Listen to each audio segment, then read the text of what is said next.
Good morning, everyone. Happy Friday from the opening drive on 101 ESPN. It's 7 o'clock in St. Louis. Your time check brought to you by Clarkson Jewelers, an officially licensed Rolex jeweler. If you'd like to text us during the show, the Air Comfort Service text line is open, 314-399-9646, 314-399-YO-HO. You can always watch us on the Air Alliance Team Studio Cam on YouTube. Just go to 101 ESPN STL. Brooke Grimsley is here. Super Bowl champ Kerry Davis is here. I'm Randy Carricker. Matthew Rocc is also in the house. How you kids doing? Did you get a good night's rest after last night's Blues game? No. No, me either. I was trying to figure out what in the world I just watched, because that was terrible, guys. There's no way to dance around it. That was absolutely awful.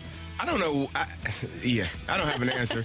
I text you all. There was a span of a 2 to 3 minute period in the second period where that was some of the worst hockey that I think they turned the puck over. They had 3-on-2 breaks. It was really bad hockey. No goals were scored, fortunately, in that time. I know they gave up a bunch in the game. Gave up 6, but none were scored in that point. But that lets you know how bad that specific span was, that it was terrible, man. Yeah, it was really bad. Blues lose by a score of 6-2, 14:42 into a scoreless game. Nick Bjugstad put Arizona on top. Chopping for it, Blues can't get it back. They're hemmed in. Coyotes on the man advantage. Michelli into the slot, shoots and scores. Nick Bjugstad with a power play goal for the third consecutive game to open the season. The Blues allow the first goal of the game. It's 1-0 Arizona. Bjugstad from the high slot and a power play goal, glove side on Hofer. 5:18 to go in the period. But it's only 1-0 after a period. But 2.5 minutes into the second, a thorn in the side of the Blues, a native St. Louisan, made it a 2-0 game. And it's worked by Torab Jaco to center. He missed Parayko. And a puck coming back in. Schmaltz wide open, far side, tucked in and score. Turnover leaving the zone, and Clayton Keller gets another goal against the Blues. 2-0 Arizona. 17:26 to play in the second period. And then we had that little stretch where the Blues and the Coyotes both were terrible. It's a 2-1 or 2-0 game at the 7-minute mark when Jakub Vrana comes through for the Blues. We shoot it high of the net, and it goes over to the wing. Scandela's back in, holds it into the middle. Vrana shoots, score! Blues are on the board. Vrana scored his first goal of the year for the Blues. And it's a 2-1 game with 12:58 to play in the second. But things disintegrated after that. Michael Carson scoring for Arizona 42 seconds later. Before the period was out, Nick Schmaltz scored to make it 4-1. Jason Zucker scored in the third. So did Sean Dursey. Sammy Blais had a meaningless goal for the Blues, who lose by a score of 6-2. It was meaningless, wasn't it? Yeah, at that point. But if you were looking for somewhat of a positive, great game for Jakub Jacob Vrana. Yeah. And that was about the only positive that you could say. We even had talked about how good the PK has been, and then that struggled. Yeah. And I get that you don't have Pavel Buchnevich, but that's not an excuse whatsoever, especially for that top line. It felt like that top line disappeared without Buchnevich there, and I know that he drives the forechecking for them, but still, with Robert Thomas and Jordan Kyrou, I just felt like I didn't see them. But then, to be fair, I felt like I didn't see anybody else other than Vrana out there. But your big guys, your $8 million guys, you've got to notice them. And for whatever reason, and Bobby Tommy's a friend of the show. Yes. And I try to defend Jordan Kyrou. But when you are invisible, it's notable. When your best players aren't showing up, it's notable. I was wondering, because we talked about how much time they spend in the D zone because of this new style of defense that they play. Is that hampering them on the offensive side? Are they unable? Because there was a point where, and Jamie was talking about, they had the puck was in their zone for about a minute and a half, and you got to wear on. You got to be fatigued. And so how much do you have to be able to go to the other end? This is all intriguing. And again, a lot of shots on goal. That has been one of the things that in preseason and training camp, I was like, that's going to be a problem. It continues to be a problem. And I said, the more shots you get on 42 shots on goal, they scored 6 of them. You're probably going to lose games if you give up that many shots and that many opportunities. Chief, did the Coyotes take advantage of the Blues' mistakes in this one? Yeah, they did. I mean, well, we gave up 3 power play goals, too. Penalty kill wasn't good. Not clearing pucks. Didn't, switches that are unnecessary in the zone. Just giving up easy plays. again, execution on the PK. Okay, so let's find a reason for this. The Blues captain, Braden Shen, made available to Andy Strickland of Valley Sports. You don't want to make any excuses, but a few days off for you guys. They're playing 3 games in 4 nights, though. So did you feel a little bit rusty early on after the layoff? That's not an excuse, Yeah, well, we'll get in a rhythm here, but, we should have been more prepared and ready for the start of the hockey game that we were tonight. Thank you. There is no excuse for that, Braden Shen, and thank God that's what he said. I'm because glad he didn't take it. Yeah, no, he wasn't going to take it. Well, that would be embarrassing after you got blown out, essentially, in that game. There's absolutely no excuse. Like I said, Buchnevich not being there, we know how talented he is, but there's a lot of other talented guys. We know that there's a lot of talented guys on there and goal scorers, and offensively, they did not get it done in that game, and they just looked like they were playing on their heels the whole night. They didn't establish their forechecking. It just looked really sloppy and slow on the Blues side. And the Blues will have an opportunity to get back at it tomorrow night. They take on the Pittsburgh Penguins, 6 o'clock pregame, 7 o'clock faceoff here on 101 ESPN. But one of the things after the game that I couldn't get away from was at the end of the season last year when Berube said, yeah, we were fine early, but it was in the 4th game of the season where the Blues didn't really compete. And he was worried after the 3-0 start about the way the Blues would respond. And here you are a year later with a team that presumably is, because you don't have former Stanley Cup champions on it, this team, theoretically, should not be as good as last year's team should have been, but last year's team fell apart. The Blues are going to have to turn this around emotionally in a hurry. They're going to have their players get involved. They're going to have their players move their feet, and they're going to have their players play hard. I don't know how else you do that, because we talked about the preseason being too long, remember? Well, at least from the fan perspective, but the Blues players mentioned that too, that the preseason really drags on. If anything, it feels like they need another preseason and just a reset, because I get it is just the 3rd game of the season, but there's a lot of disappointing factors there. The giveaways, we talked about, the turnovers, the way that they're just not really establishing their game early on. Where is the scoring? And you're wanting to see more from this top line. There's a lot of big question marks there. And Arizona playing their 3rd game in 4 nights on the road. Yeah, exactly. It just, I don't know how you show up or don't show up in that manner. It just didn't look good. It looked lethargic. It looked slow. It doesn't look like it's any juice. And when I'm watching, I don't see guys flying around. Like, I watch other teams and how they play. They seem a little bit to be more the aggressor than us. We're not taking care of the puck. We're turning it over left and right, which is, if there's one thing that I'm sure makes a coach lose his, is turning the puck over, especially in your own zone.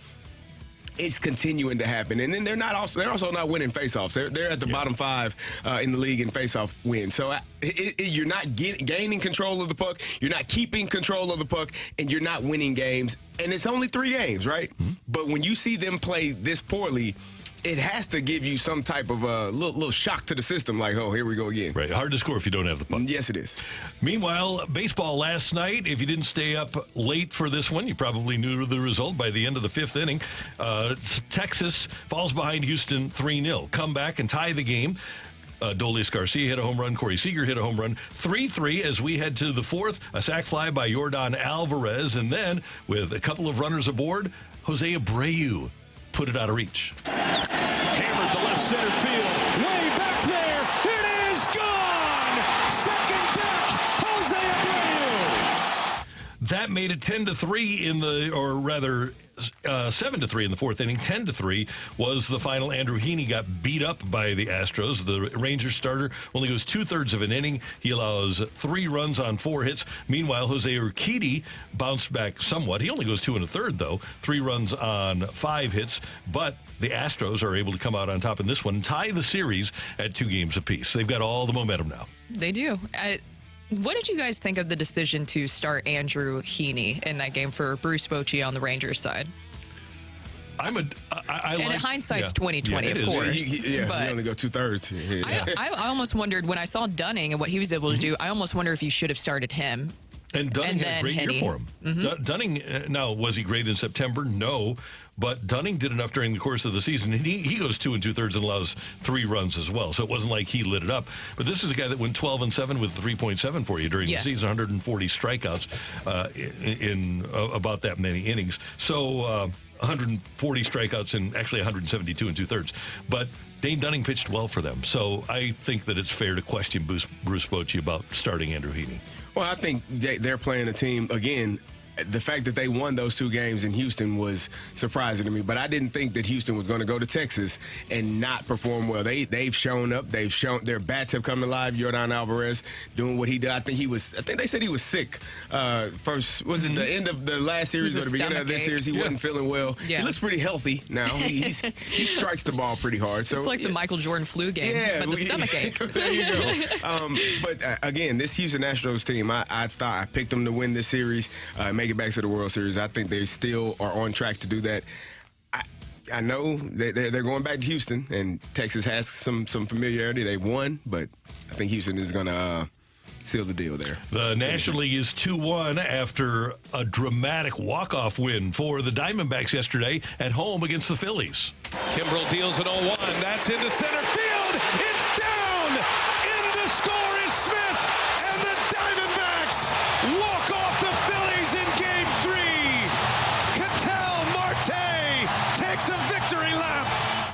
And the Diamondbacks move within a game of Philadelphia. Game 4 of that series later tonight. It'll be played at Chase Field in Phoenix. I think Philly wins that game and then takes it home and wins the series. That's just my opinion. I don't think that was a good game for Arizona, but I think Philadelphia, they'll get back on the swinging side of things and finish it off. I thought it was important that the Diamondbacks at least showed some life and fight in there, and I think that was important to see. I was expecting this series to be just maybe a little bit more of a battle. The Phillies do just feel really hard to beat, so I get what you're saying there. I did think it was interesting, though, with Torey Lovullo and his decision with your boy Fott and pulling him. Yeah, it was, and we're going to talk about this later, but let's hear from Torey Lovullo. He had a guy that had shutout ball for 5 2/3 and 9 strikeouts. Here is the Diamondbacks manager making that move. The conversations are very typical, you know. Am I an idiot if I take him out of the game? Yes. With 9 strikeouts at 5 2/3? Those are the things that I'm asking, and try to keep it loose. But I'm asking them if the manager's an idiot after taking him out of the game for 5 2/3. And I know it's a very unpopular decision, but we have great information about how we can, and a plan and a roadmap that when there's limited emotion and limited stimulus, what's the best decision to move this thing forward and control a very, very potent offense. My analytics sheet says no matter what happens, don't let him face Kyle Schwarber again. Take him out. That's what my analytics sheet says. I know my eyes are telling me I see greatness, but this damn sheet is in bold red print, and I got to do it. What about the stimulus stat? Is that it? Is that the new one that's added in there? Yeah. I love it. You wonder if these guys really do. I wish they would lose. I wish people would lose when they do that. Oh, we did that, didn't we? Yeah. Cardinals. Yeah. But you were an idiot to take him out. Yes. It didn't make any sense. It worked. They won. But still, but I mean, it allowed also a run right after that. Yeah. Exactly, and that's the part that was kind of confusing. And I didn't like the explanation exactly afterwards because that could have not worked out. And of course, another situation where it's hindsight 2020. But even, did you guys see Tommy Pham's comments after the game? How do you think Tommy Pham felt about Torey Lovullo pulling Fott out? I'm sure he didn't. Well, listen, you probably should check with Tommy Pham before you make any decision. He said he hated it as a manager, which I think everybody did. If you're a Diamondbacks fan, and even on the other side, you're probably like, well, that was a great decision, but still, you're even a little bit confused. You're happy if you're the Phillies that you get him out of the game and he's performing that well. You're like, whew, you did the opposing team a favor. Now, fortunately for the Diamondbacks, it worked out. They won the game. But if you lose that game, if Kyle Schwarber comes up and hits a home run into the second deck and then they score a couple of more runs in that inning with 2 outs, then you're looked at as, how do you keep your job? Those are the decisions that get people fired when they don't go the right way. And so, again, I know the analytics sheet, it worked out this time, and it's wonderful. You want to trust the analytics to a degree, but at some point, You got to tell the people that are writing up those sheets, hey, man, do you see this guy playing? He's balling. I don't give a damn what your sheet says. Get out of my face. Leave me alone. I'm going to trust the guy that is on the mound with the ball that he's going to do a great job because he has been so far this game. Couple of other notes. The Jaguars score late to beat the Saints last night, 31-24, and it'll be a great weekend in downtown St. Louis this afternoon at 6 o'clock. City is going to have a block party at the Lufuse Plaza over at City Park. Pop singer and songwriter Ava Max will headline with rock band The Scarlet Opera and local DJ Stasi opening the evening's festivities. You can get tickets by going to SeatGeek.com. They're free, but go to SeatGeek.com to get tickets for the St. Louis City SC block party tonight. Tomorrow, another block party at 4 before City takes on Seattle, and you'll have local band Hazmat hyping up the crowd. And then Sunday, a playoff launch party, and the club is going to turn the page to the playoffs from 1 to 3, again on the Lufuse Plaza. So it's going to be a great weekend over at City Park, and you can get all the information you need, obviously, at St. Louis City SC. And again, the Blues back in action tomorrow night against the Coyotes over at Enterprise Center, and we'll have that for you at 7 here on 101 ESPN. Coming up, has Houston taken complete control of the ALCS? And despite what Kerry thinks, can the Diamondbacks get this series to a tie when they go back to Philadelphia? That's next on 101 ESPN.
But at the end of the day, who knows what it could have, should have. Bullpen did great. They've been doing great the whole postseason, so you can't think that way and taking a starter out. So obviously I'm a competitor. I want to keep going. Everybody does, but at the end of the day, you just got to trust his decision and move forward, go to the bullpen, let them do their jobs. Everybody wants to stay in except for George Kirby. That's Brandon Pfaadt of the Arizona Diamondbacks, who was brilliant yesterday in Game 3 of the NLCS. He goes 5 2/3. He allows only 2 hits. He doesn't walk anybody and strikes out 9, throws 70 pitches, 48 for strikes, and almost incomprehensibly, after going 5 2/3, the manager of the Diamondbacks, Torey Lovullo, takes him out and says that, yeah, well, we did it on, can we get the stimulus one back, the stimulus cut? Torey Lovullo, to his credit, he would have been different if they would have lost the game. But he talked about his reasoning in taking out Brandon Pfaadt. The conversations are very typical, Am I an idiot if I take him out of the game with 9 strikeouts at 5 2/3? Those are the things that I'm asking, and try to keep it loose. But I'm asking them if the manager's an idiot after taking him out of the game for 5 2/3. And I know it's a very unpopular decision, but we have great information about how we can, and a plan and a roadmap that when there's limited emotion and limited stimulus, what's the best decision to move this thing forward and control a very, very potent offense. And obviously, the Diamondbacks allowed a run to tie the game at 1 apiece, or give Philadelphia the lead, and then Arizona came back ultimately and was able to win the game, but not because of that move to the bullpen by Torey Lovullo. And it did bring back memories of Game 6 of the 2020 World Series when Blake Snell is shoving against the Dodgers. He then of the Tampa Bay Rays. He goes 5 1/3, allows 1 run on 2 hits, ironically struck out 9 and didn't walk anybody. And Kevin Cash took him out. And before the end of the 6th inning, the Dodgers had taken the lead and they went on to win the World Series. I am so tired of these guys leaning on numbers and analytics and saying, well, yeah, there's a lot of thought. The problem is that your thought is put in at 2 o'clock. Your thought isn't put in at 9:30, or in this case, 3:30, 4:30, when the play is taking place. You have to watch the game. And clearly, Torey Lovullo was concentrating more on the math than he was on watching what was actually transpiring on the field. Do you think that by them going strictly analytics in those certain situations, it gives them an out? It gives them a reason for if it goes bad, well, the analytics says that this is what we're supposed to do, as opposed to, I know what the analytics say in that moment, but I felt in my gut that, hell, he's pitching well. Why would I remove him from the game in that moment? And then you start setting your bullpen back. Once you take your starter out, you start setting up your bullpen that you're going to need throughout this entire series. Now you're starting to eat up innings on their behalf. I just feel like if a guy is performing well, say Quintana, you just leave him in the game. I'm still dealing with this, Randy. You just leave him in the game. We're going to deal with it forever. Yeah, that's what doesn't make sense. And of course, it's very weird to be critical, and it feels weird to be critical when they did end up winning the game. But you just wonder if you kept Pfaadt in, if they probably could have done maybe a little bit more, or maybe it would have put them in a better position. But either way, they won the game. It's just the explanation of that I don't think sits well with many people, including, I mentioned Tommy Pham, and Tommy Pham talked to reporters afterwards, and he said he should have kept him in. And he was nice about it. He wasn't super critical, but he was just saying, I think when a guy is doing what Pfaadt's doing, you just let the momentum keep going. He said he didn't like the decision, and I think many people felt that way because it was a situation that was just head-scratching. I mean, don't you remember the days of Joe Torre? Didn't he let a pitcher pitch 147, throw 147 pitches? Yeah, back in the day. Back in the day during postseason. Watching the game. Yeah,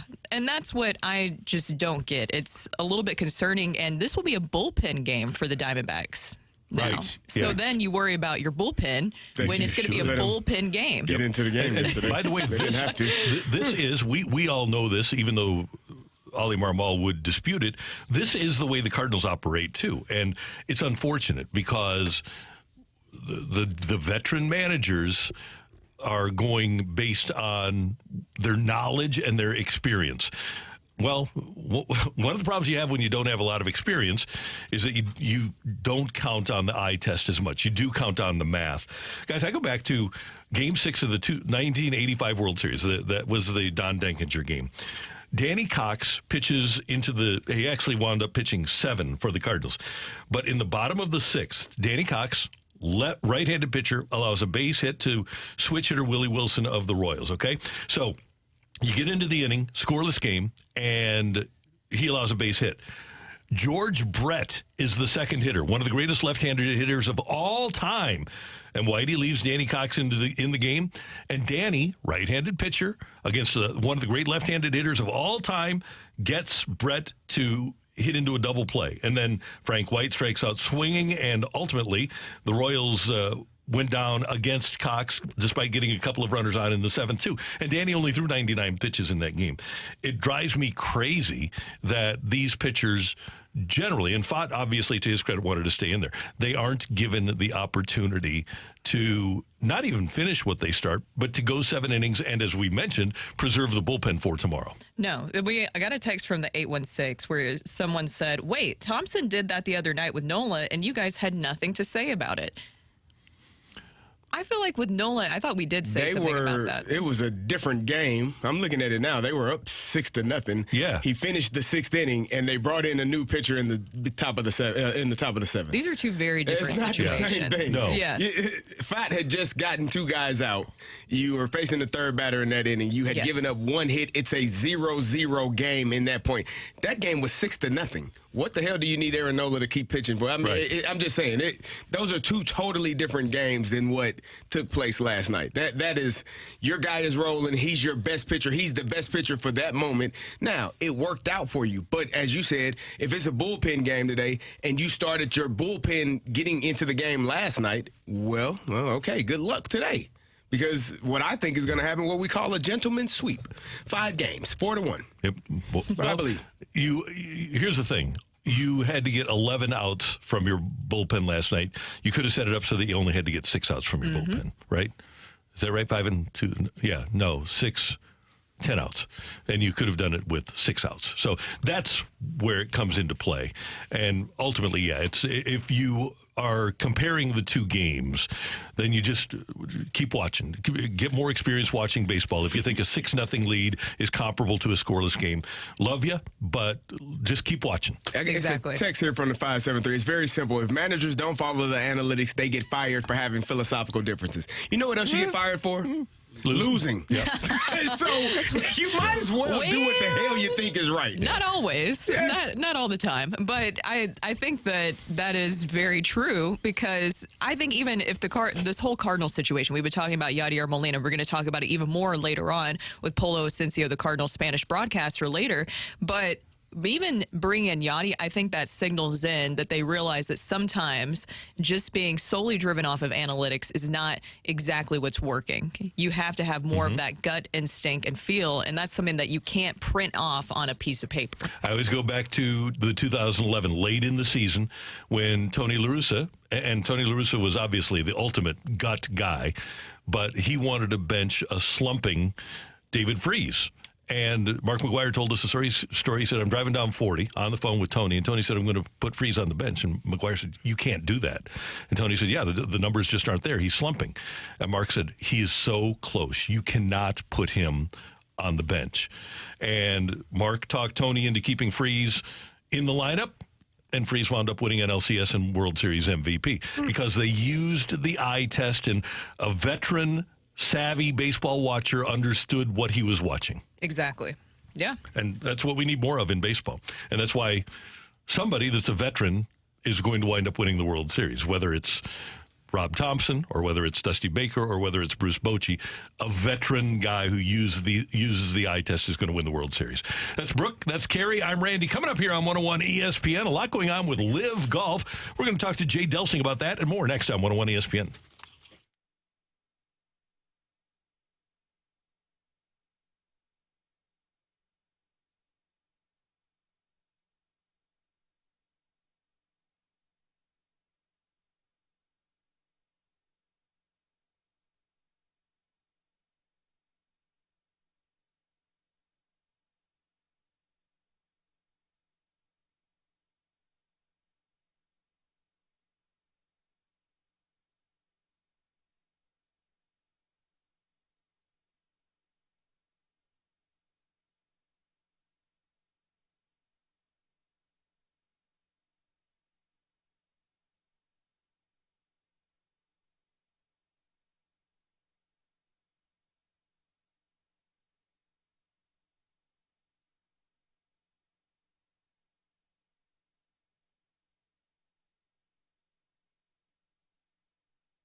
This is Rocc with your Sports Center update, driven by Johnny Londoff Chevrolet and Johnny Londoff Autoplex. Last night, both LCSs in action. The Diamondbacks over the Phillies in walk-off fashion with a 2-1 victory. They drag one back to a 2-1 lead for the Phillies going into Game 4. And the Astros with another dominant win over the Rangers 10-3 as they even up that series 2 games apiece.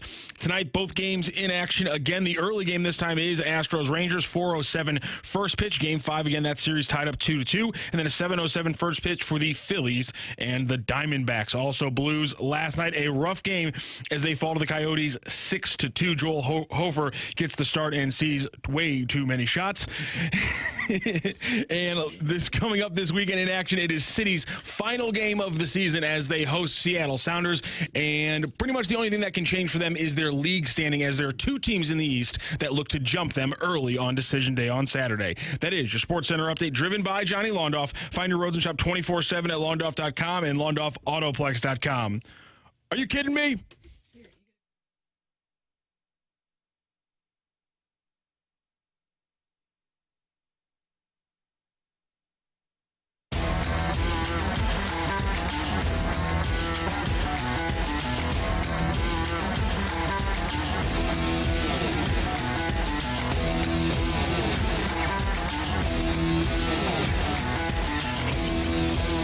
There's a lot going on in the golf world, even though there aren't many tournaments going on. Greg Norman spoke to the media for the first time in 4 months yesterday.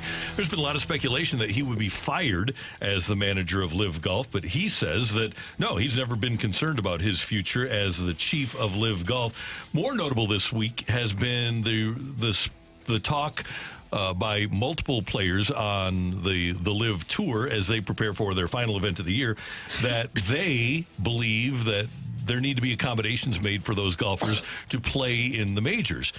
My retort would be, well, if you were so concerned about playing in the majors, why did you leave the PGA Tour to go play for Live Golf? There were going to be repercussions if you went to play in the Live League, and ultimately you can't, as they say, have your cake in this situation and eat it too. You can only look at it. Yeah, that was a lot of money on one side and less money on the other. So that would make sense as to why he decided to go there. But if he's been kind of either the glue that's holding everything together or the thorn in everybody's side. Can you be both?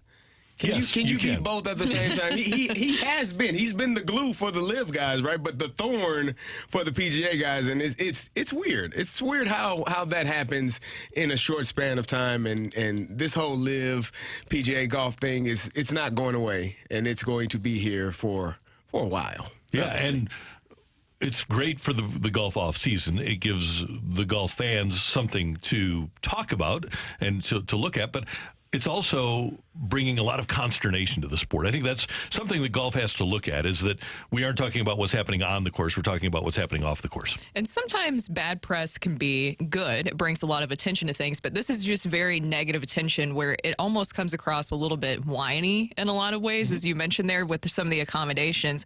What are some of the accommodations that they are seeking? Well, they want the official world golf ranking system to allow them to pile up points on the Live Tour so that they can play in the Masters, the PGA, the U.S. Open, or the Open.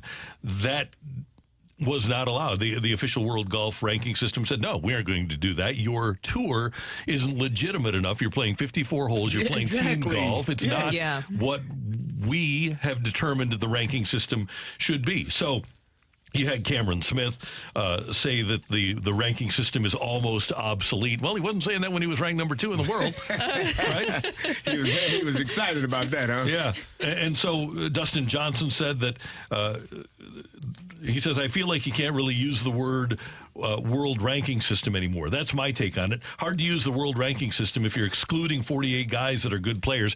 Again, you don't have to be allowed to play in the majors. That is the choice that you made, and that is the choice that the majors have made. They knew that when they left, though. They knew that was a possibility, and they knew that if you're not playing, if you're only playing a third, three-fourths of a tournament as opposed to all 4, it changes the rankings. How can you be ranked as high when you're not playing as many holes as the other guys? I don't know how they rationalize that in their mind. No, and here's the other part of it. For those guys that are playing against the best of the best, and they're playing the schedule that requires them to play 72 holes individually and be the winner or in the top 5 of a tournament, how do you tell those guys, yeah, well, you know what? You stuck with us, and we're going to allow these guys that are playing 54 holes, these 48 golfers, we're going to rate them in a different way, but we're going to allow them to play. I don't think there's that's fair. There's nothing fair about that whatsoever. And it just looks like we got to get all of our cake, as you mentioned, and eat it too, but we want more. We want more of your cake. We want you to change that cake to our liking. I do hate that phrase. What? If you got cake, you should eat it too. I agree. The actual phrase is eat your cake and have it too. Eat your cake and have it too. There you go. Excuse me. I'm sorry to offend. There you go. Or let them eat cake. How about that phrase? Let everybody eat cake. Jay Delsing with us on 101 ESPN. Good morning, sir. How you doing? Good, guys. Sorry for the tech problems. I'm doing well. How about you all? We're doing well, and there's a lot going on with LIV, obviously, and we'll get to Greg Norman speaking yesterday. But what do you think? What do you make of people like Cameron Smith and Dustin Johnson saying, well, it's not fair that the official world golf rankings aren't including us for scoring in the majors because we're really good? What do you make of those comments? Oh, well, exactly what you guys said when I just jumped on. They want their cake and eat it too. I mean, what I was really interested in finding out, guys, is what the reasoning was going to be for them if they didn't get their world ranking points. And it was perfect. It was, if they want to say that they're growing the game and they just finished playing the event in, I think it's Riyadh in Saudi Arabia, and there's a little boy, I didn't see any spectators, but let's pretend there was a little boy out there and he said to his dad, I want to do this. This is really cool. How do I get on the LIV Tour? And what do you say to your son? I don't know. This is just there's going to be a random selection of players every once in a while. I mean, you have to have a clear path to show someone how they can gain access to that tour. You have to. Every other tour in the entire world has that pathway. Then the PGA Tour does. The Korn Ferry Tour does, the Asian Tour does, the Australasian Tour does. Every single one of those tours, guys, has a pathway to get on to that circuit, except for LIV.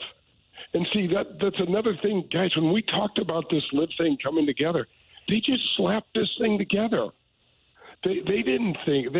That's why it's so difficult for the PGA Tour honks like myself, because we are charity-driven. There's no question about that. And there's a business plan and a business model. These guys are just dumping money at everything and going, we'll just figure it out as we go. Jay, what do you think about, as Randy mentioned, Greg Norman's comments? What do you think about his comments about the fact that he isn't worried about the future of LIV Golf or his role within it? He's paid is all I can think of. I mean, he's just paid. The thing that sucks, you guys, is that there's just really not that many fun stories to talk about. It's all drama, and all Greg Norman and Phil Mickelson are just yappers to me now. I don't believe a word that they say. I mean, I was never close friends with these guys, but I played several times with Greg Norman. I had a ton of respect for him as a professional golfer, and he's just, I mean, it just seems like all he's doing is trying to stay relevant as he ages. And I think Phil's lost it. I mean, Phil's going to say whatever the hell he wants to say. And forget about if there's going to be any truth in it. He's just going to fire it off at us, and we're supposed to go, oh yeah, it's Phil Mickelson. We're going to believe it now. He's lost me. Well, Phil is saying that he thinks that there's going to be even more golfers joining LIV, saying that he thinks there's going to be an exodus of PGA Tour golfers. Do you believe that? Well, I'm not saying there won't be more players. Here's what's going on right now, guys, behind the scenes. I'm reading that. I'm just finishing up the Shipnuck book, and when these guys don't get what they want, the Saudis and the PIF, all they do is throw more money at it. So I'm sure they're probably in conversations right now with guys like Spieth, and I don't think those guys will go, but they're whomever they're talking with, and they're going to say, what's it going to take? You know, we offered you $150 million. Is it going to be $200 million? And those are the conversations that are going on right now. And eventually, human nature's got to take over, and someone's got to probably go. But I mean, for them to not have world golf ranking points, the whole thing sucks, because I'd love to see the best players playing together and not have to go look at the CW and find out what this, tours, what's going on with them. But man, I got to tell you, I just watched this last one, Brooke, in Riyadh, and it was like a hostage tour. That's a terrible choice of words over there, but there was nobody watching. I couldn't figure out the format. Everybody, I like, Brooks Koepka was like on hole 12, and then Taylor Gooch was, and I'm like, man, I don't, it was just really difficult to watch. Jay, let's shift gears. I know you watch hockey. You're a Blues fan. You're a Cardinals fan. What did you see? What do you think? What did you see last night? Barry. That's what I said. So sad. I was like, somebody give the boys a coffee or something. We had no energy, and I just have. Listen, Gary, you know how hard sports is. Listen, It is hard. You have days that are good. You have days that are bad. Then you have those stinkers where you're like, I wish I didn't even have to go out there and put my name behind that, that 77, because everything I did today sucked. But the Blues just looked to me like they forgot what they were doing, and they just didn't have any jump, and the lack of passion, I guess, for what they were doing. And when I think of Chief and the way that he is, there's nothing but passion with this guy, and he had to be frustrated with that. It was just a difficult thing to watch for me. I get it. It's bad. The Coyotes, by the way, play us like the 1960 Montreal Canadiens. Yeah, right. For whatever reason. I don't know. I mean, I know these kids are good, but it's like the reincarnation of Jean Bellevue and, Rocket Richard out there when they play against us. I can't figure out. I don't get that at all. Jay, before we let you go, who's on the show with yourself and Danny Mac this weekend? We've got Michael Block, who spent about 10 or 12 years here, played with Rory in the last round of the PGA Championship, made a hole-in-one, finished. He actually finished 15th in the PGA Championship as a club pro and made $288,000, guys. And before that, he was giving lessons out in Southern California for $125 an hour. So I think his hourly just got kicked up a lot out there. I got a text from Michael Jordan, right? Yeah. Cool. Oh my gosh, this guy turned it overnight into a rock star. It was so, and he is extremely grounded, and it was really fun to listen to him. And so, and then Danny Mac and I did a little fireside chat over at Wild Crush for Charter Spectrum, and we took some excerpts from that. So that's kind of our show this week. We'll be tuned in. Thanks, Jay. Have a great weekend. I'm going to get a new phone. Thanks, guys. Sorry for the No problem. And, of course, you can hear Jay and Danny Golf with Jay Delsing at 8 o'clock, 8 to 10 on Sunday morning here on 101 ESPN. Coming up, get your text in to the Air Comfort Service text line, 314-399-9646, 314-399-YO-HO. Take it or leave it. Next on 101 ESPN.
take it. If you don't, send it right back. Get your text into 314-399-9646 and give us your take it or leave it. Brought to you by Gloria Lou Realty. Visit GloriaHasTheBuyers.com and start packing. That's my final offer. Take it or leave it.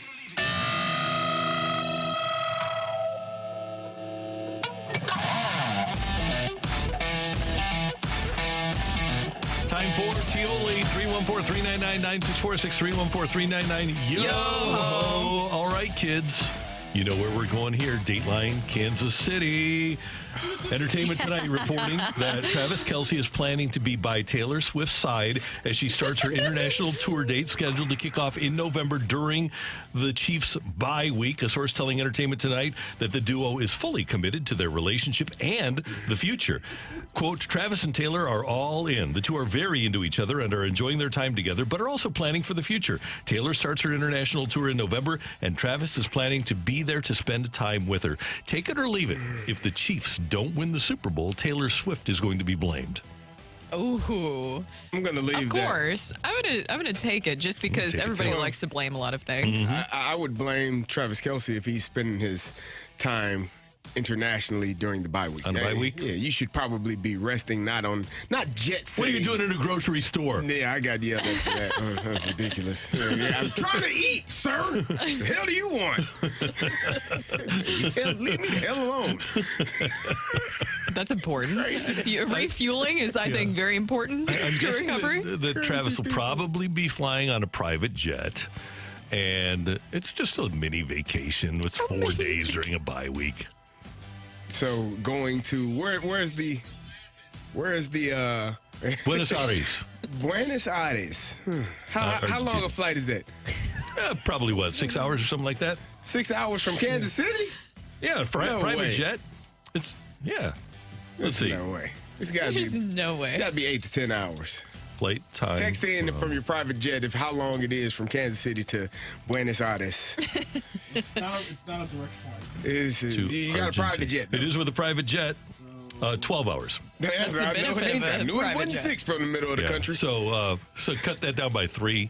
9 hours on a plane, time change, get back. It's faster coming. It's faster coming back. Cool. Because of the jet stream and all that. Oh, that's awesome. Yeah, still a long flight on your bye week. Good luck, man. Hey, do your thing. All right. This friendship is wonderful. Love story. It's a love story. Just as an aside here, love. He's going just for 3 shows. So. 3 Just days. 3. So that's 3 days. Yeah, probably 4 days. Good luck. Have fun. Tell him good luck. Tell him good luck. So you're not going to blame her? No, I'm gonna blame him. Okay. When he comes back Travis Kelce has so here's the thing. You have an injured ankle. Mm-hmm. Yours time, again, you're supposed to be getting treatment. Now maybe he's getting treatment around the clock on the airplane. When he gets there, maybe he has the best treatment. I don't know. But, good luck to him and her. And both of them. And their beautiful together. love story. And their friendship. So Jim Harbaugh and Michigan got caught in a cheating scandal. Allegedly, there was some sign stealing going on for Jim Harbaugh.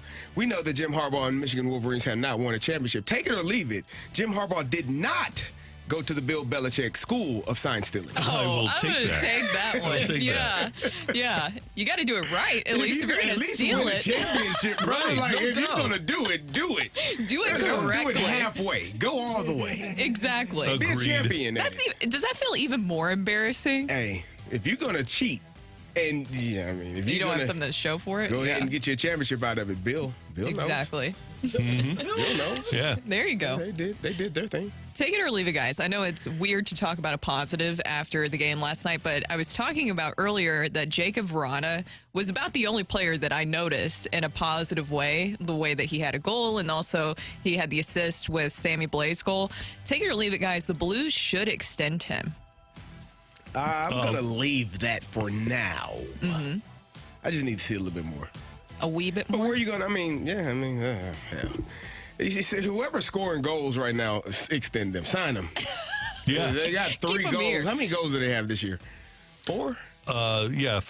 Let's see. 1, 2, 4. Are we counting the shootout goals? We're not counting the shootout goals. No, we can't count those. Okay, so how many we have? 4? Yeah, 4. 1, 1, and 2? in 3 games? Yeah. Whew, that's high-powered. That's exciting. Well, How many goals have we given up? 6 last night in 1 game. You know what's really dumb, Randy? What's that? Hockey Reference clocks it as 5, which I think is the dumbest thing in the world. Because of the shootout? It shouldn't count. That's not a goal. So does that count as a goal for Robert It Thomas? shouldn't. I don't know. For Rob Tom? Does he have a goal this season? Let's find out. Robert Thomas? Yeah. No, he's just got the winner. So they don't count that as an actual goal? No, maybe it's counted as a team goal or something like that. Yeah, it's just counted as a team goal. Okay. They have 4 goals scored, but they have 5 team goals. All right. Nice. What do we got on the text line? Take it or leave it. We just saw the real Blues last night. Yeah, I would hope so. I'm going to leave. Randy, this has been this is going to be a bad year in sports. Yeah, it could be. It could Except be for bad. City SC. Well, yeah. City is playing well. Here's the thing. Do you worry, because we were very quick, and I think reasonably very quick, to dismiss the opinions of the Athletic? Right? Are you worried that the Chief has lost? I'm worried. I am worried. You know what? I literally thought about that last night. I was like, damn. Yeah, me too. I was like, did they know something that we didn't know? Because it is a little bit concerning. And Craig Berube is fantastic. It is up to the players at the end of the day. But that's concerning. That is concerning seeing that performance. I'm going to exit stage left. Don't take the lap. I'm going to leave. Don't. So let me ask you a question. Yes. How is it, now not you, because I think you say the same thing on both ends. How is it that Blues fans blame the players, but Cardinal fans blame the manager? How the hell is that possible? I think. What moves is Craig Berube making? In terms of changes during the game that affect the outcome of the game. He changes the shifts. He gives guys less minutes, more time, less time. Changes who's on the PK, who's on the power play. When you are watching hockey, do you see any moves that are clearly, in your opinion, analytically driven? I don't. Not There you necessarily. go. There's the reason. But if it's analytically driven, is that on the manager? Well, ultimately, what's his title? If it's Manager. analytically driven, if someone is telling you what to do, is that Then on you aren't the manager. So why do you want to remove him? Well, I just find it intriguing that Blues fans blame players, Cardinal fans blame the manager, and they are essentially the same fans. I've been pretty strident in saying, what have I said about if the Cardinals are going to bring in a guy like Joe Madden, what do they have to do? Let him manage. Let him manage. Let him be in charge of the Yes. situation. And they should, because if you're going to do it, I just think that micromanaging is not the best situation. And with Berube, he has won a Stanley Cup, and he was able to turn things around. My concern... What year did Berube win the Stanley Cup? How That many was years? 2019. What year Yeah. was it for him? What year was it? Yeah, That was his... interim. He was the interim head second year? coach. His first year. Yes. As the Blues head And so they coach. fired Mike Yeo, Yeah. and then they brought in Berube. Yes. And he was the coach in Philly for 2.5 years, I believe. So the Cardinals want to fire the manager. Cardinal fans want to fire the manager so they can win a championship, kind of like what the Phillies did, going to the World Series. That's the magic that they're hoping for. They're hoping for the same magic because that happens every year when a manager gets fired. The team goes on a hot streak and they win a championship. I think there's a lot that goes into this, and it's probably worth a segment. But one of the things that's happened to the Cardinals is they've gone from the best defense and base running in baseball to bottom third in the league since that guy took over, since Ali took over. And to me, because I've seen Whitey Herzog come in and clean up fundamentals very quickly in 1980. I've seen Tony La Russa come in and do it very quickly in 96. I've seen managers have a dramatic effect on teams. Terry Francona, wherever he has gone, he has cleaned up the fundamentals of the ball club. Look what happened with the Texas Rangers this year. Texas Rangers went from an average defensive team to one of the best in baseball.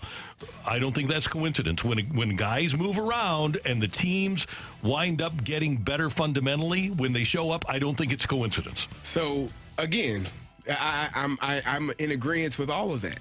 But in terms of the players that are on the field, the players that you have here readily available to be on the field, is that on the manager or is that on the front office? It's totally on the front office. So if I don't have the players that are good enough to play at a high level, Is that my fault as a manager, putting them in the best position for them in order for us to try to win? And all we can do is go apples to apples. We can look at the regression of people like Nolan Arenado. We can look at the regression of people like Tommy Edman. We can look at the regression. Now, do you expect another Tommy MVP? Edman is a gold glove finalist. But look what he is offensively, and look what he did defensively this year. Was he as good defensively in 2023 as he was in 2022? No, because he was playing everywhere. And that's, again, an issue where you either don't have enough people or the right people to play the same position every single day. You got injuries left and right. And I'm not making excuses because there were some things that Ali could have done better. I'm sure he would agree with that as well. But at the end of the day, the players, whether it's hockey or baseball or football,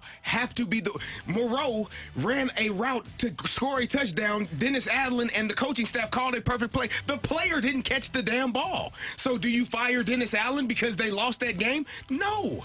The players have to make plays. I am a former player. I never blamed my coach for us stinking.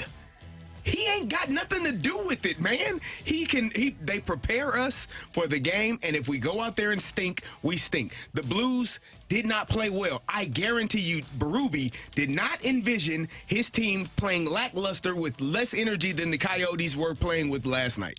And that is not Berube's fault. So here's the thing, is that I think it's very interesting, both situations, is that for the players that both of them have, I think that does come down to roster construction for both of them, for Oli Marmol and Craig Berube. But here's the thing.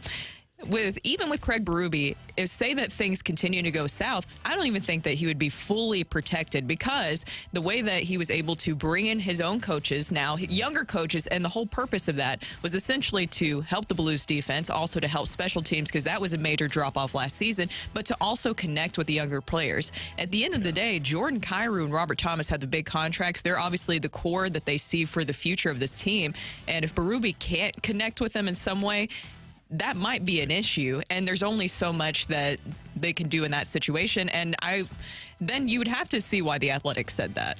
That is take it or leave it on 101 ESPN. One other quick note.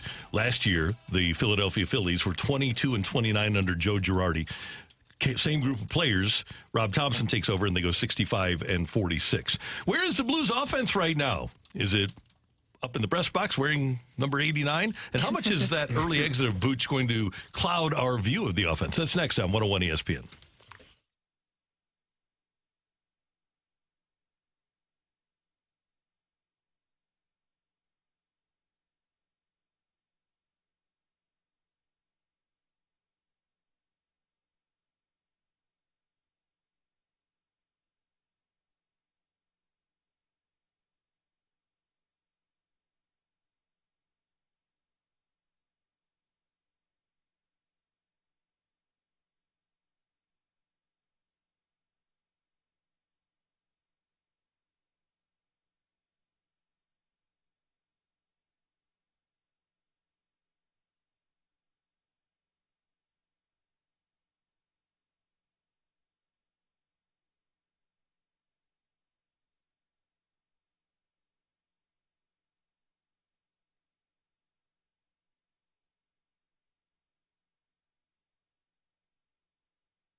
the day's top stories. It's the Opening Drive's Fresh Take.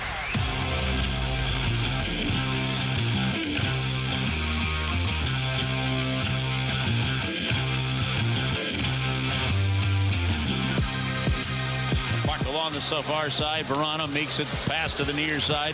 Parayko shoots it on. That's saved, and that's the end of the hockey game, and a frustrating one here tonight as the St. Louis Blues fall to the Arizona Coyotes by a score of 6-2. 8:07 in St. Louis. Time check brought to you by Clarkson Jewelers, an officially licensed Rolex jeweler. With Brooke Grimsley and Kerry Davis, I'm Randy Carricker. The Blues, as Chris Kerber said last night here on 101 ESPN, lose to the Arizona Coyotes. The Blues, among teams that have played 3 games in the Western Conference, have the fewest points. They only have 3 points on the season. They're 1-1-1. They've scored the fewest goals in the conference with only 5, and you have to be concerned after 3 games, if you do get concerned about 3 games in hockey, about where the Blues offense is. You did lose Pavel Buchnevich early on in the game against the Seattle Kraken the other night, and Buchnevich has been more than a point-a-game guy for the Blues. I don't think that the Blues are in a position or were in a position to lose scoring depth. When Brandon Saab might be a 20-goal guy on his best years, but Thomas and Kyrou have not performed up to the level that we would expect so far. We came into the season not knowing what people like Verana, who had a goal last night, and Kapanen were going to be. Braden Shen is the captain now, but he's a second-line center between Kapanen and last night Toropchenko, with Buchnevich out of the lineup. Sammy Blais, he was really good last year when he came back to St. Louis from the Rangers. But then your fourth line, because of the move of Toropchenko up, you have Alexandrov, Sundqvist, and Neighbors last night. So among that group, who do you really expect to score goals? If you don't have Buchnevich in the lineup, the only real expectation I have for regular goal scoring from that group is Jordan Kyrou. Exactly. Jordan Kyrou is what you would hope, but it just felt like they were invisible last night. Jordan Kyrou and Robert Thomas. And you mentioned the other names there because obviously it just isn't on them to score goals. That's not exactly the expectation, but it still is, especially when you have those big contracts coming in. And Pavel Buchnevich is fantastic. I think that he is the Blues' most important player, and you saw that missing last night. Pavel Buchnevich is a part of a lot of different things, including the Blues' power play, which suffered once again. Surprise, surprise. But he's also a big part of that top line because he drives the forechecking, and you felt like that was a big part of why you didn't notice Robert Thomas and Jordan Kyrou, but that's still not an excuse. You have enough talented players. You've seen some guys on this group who are 20-plus goal scorers, and to not be able to respond in that game, when you had that many days off, I see that as an advantage because you had more time to grow your game. And for Joel Hofer, there was a lot of situations that it felt like I was watching Bennington last season where he was not put in good situations, and that is on the rest of the guys in front of him. And by the way, unfortunately, we have reached a point, I don't know if you guys feel the same way that I do. I don't even include the defensemen among the offense. I have no expectations for the defensemen to score goals. No. I mean, you don't. They don't. It's not. Torrey Krug had a wide open shot. I think he missed the net at one point. It doesn't feel like they're doing. Offensively, you can't expect much from them. And the one guy that did score is no longer here, which is part of what I was saying also. I was surprised that Callie Rosen, obviously he didn't have. Callie Rosen. We miss you, brother. Yeah, we miss you. Especially we miss you after plus that minus. game. We miss you shooting the puck when you got an opportunity. We miss it, man, because it was delightful to see guys shoot the puck when they're open. I don't know. The whole. I don't know how you get this corrected. I don't know if it's too early to start worrying, start panicking. I don't know if it's, if what we saw last night, as you said, Brooke, what the reporters from The Athletic have written, if what we saw last night is why they wrote what they wrote, because they already knew or thought that this would be what this team is. The thing that bothers me more than anything about a game like that, if you give great effort and lose, man, I'm okay with it. We got beat by a better team. If I'm lined up against somebody and he just kicks my butt, but I gave everything I got, I can deal with it. I'm okay. But when you line up and you don't give effort and you don't give the energy, and that's what I saw a lot last year. Just not a lot of energy, didn't feel like a lot of effort, sluggish, not moving fast. You had 5 days off. There's no reason. You're 3 games into the season. There's no reason to be moving in that way. That, for me, is the problem, is a huge problem. Yeah, it is. It's concerning because it looks like coming out of the gate, and you've noticed that is a concerning trend in these first 3 games, is it feels like they're not establishing their game early on. Have you guys noticed that about how in the first period, it's almost like they're constantly playing on their heels? They've allowed the first goal in every game they played. Exactly. But then in this game that you saw last night, they couldn't figure out a way to just really establish their game, and they let Arizona dictate that. I thought this was really interesting, and this is a quote that Luke Horak has from Connor Ingram, the Arizona goalie. He said, "I didn't have to do much today other than kill that penalty at the end of the second period. Other than that, I didn't have to do much. My job was pretty easy." That's embarrassing. Yeah. That's embarrassing when Connor Ingram says that. And it did look easy for him because he really didn't have to do much. And that's a giant concern. Chief, why the offensive struggles? Well, it's hard to execute offensively when you don't have the puck. I mean, we had the puck in moments, but not long enough to do anything. And when we didn't have it, we didn't make any plays. We didn't execute anything. So it's hard to score. Puck possession, a key for the Blues. It'll be more difficult tomorrow against the Pittsburgh Penguins, who feature 2 of the great players in the history of the game in Sidney Crosby and Evgeny Malkin. The Blues need to come out with a sterling effort tomorrow against the against the Pittsburgh Penguins, and that game comes your way tomorrow night at 6 with the pregame with Alex Ferrario and Joe Vitale here on 101 ESPN. It evokes like squeaky shiny. I like sterling. Oh, I'm glad you like it. Coming up next, we'll talk more Blues and probably other stuff with our buddy Joe Vitale. He's next on 101 ESPN.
Vitale views things a little differently. Just imagine how he looks at hockey. Whoa. This is The View from Vitale, brought to you by Scott Lee Heating Company, a proud Mitsubishi Electric Elite contractor.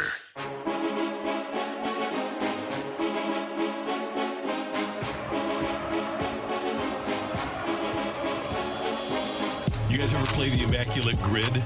Yep. Immaculate Grid is great. And yesterday, I was playing the Immaculate Grid hockey, and I needed a player that had played for the Penguins and the Coyotes. And I decided to go with Joe Vitale. Nice. Who's with us now on the Celebrity Line here on 101 ESPN, our Blues analyst here on your home of the Blues. Good morning, Joey. How you doing? Hey, Randy, good morning. I was equally flattered and insulted when you used me because, A, I'm glad you used me, and that's where the flattering comes from. But then I was a little bit insulted when I was only used 0.2% of all the people participating. I mean, come on, people. It's a humbling thing, Joey. I was on one. That was about the same, 0.2. It might have been 0.02. I'm not sure. But, nonetheless, you're on there, brother. We're good. It's like a homecoming for me, Kerry, because we played the Coyotes last night, former club of mine, and then the Pittsburgh Penguins coming to town. And I don't ever ask you this, Kerry, but you had to have hammered away a couple Permane brothers back in the day in Pittsburgh. Oh, yeah. I love Pittsburgh. Pittsburgh is one of the – I tell people this is one of the best sports cities in the country. It's a lot like the Pittsburgh Steelers remind me a lot of what fans feel here about the St. Louis Cardinals. It's the same type of energy, same type of same type of mindset, and guys really enjoy. Families like to go to Steeler games. The town shuts down on a Sunday night. I'm sure you've gone to a Steelers game, so it shuts down. It's just it's an exciting time. It's a great city and very comparable to St. Louis. And the one and only Steelers game I went to, I was actually going there with Brooks Orpik and a couple friends, and we actually stopped off at a Permane Brothers where we got a big sandwich, and I'll never forget it. And for anyone out there who's been to Permane Brothers, you know these sandwiches are stacked high. And Brooks Orpik is a very healthy. I mean, he was one of the first pros I've seen really take really good care of his body. And we'd sit down. I think he wanted a Reuben with just like the corned beef and bread, and that was it. And I'll never forget this lady behind the counter.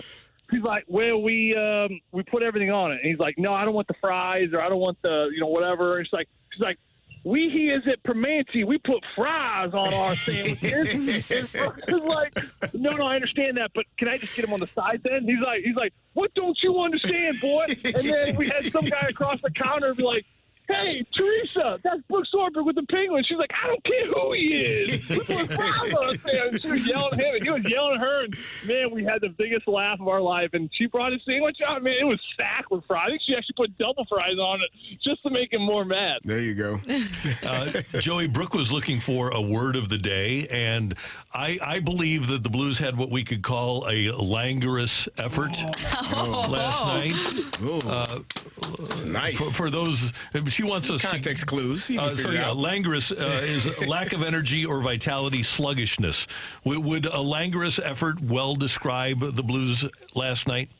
I was going to say a little bit baffling, but I think your word trumps baffling. Yeah, I would agree, and I think that just to be real, I think every player would say the same thing. That was a frustrating loss last night, and not necessarily about losing, and I hate saying like losing to the Coyotes. I think we need to stop saying that because every team in this league is good now. I mean, the days of where you would go to, Fort Lauderdale and beat up on the Panthers or go out to the desert and beat up on the Coyotes. I mean, the league has changed so much. Every team is good. The parity is so close.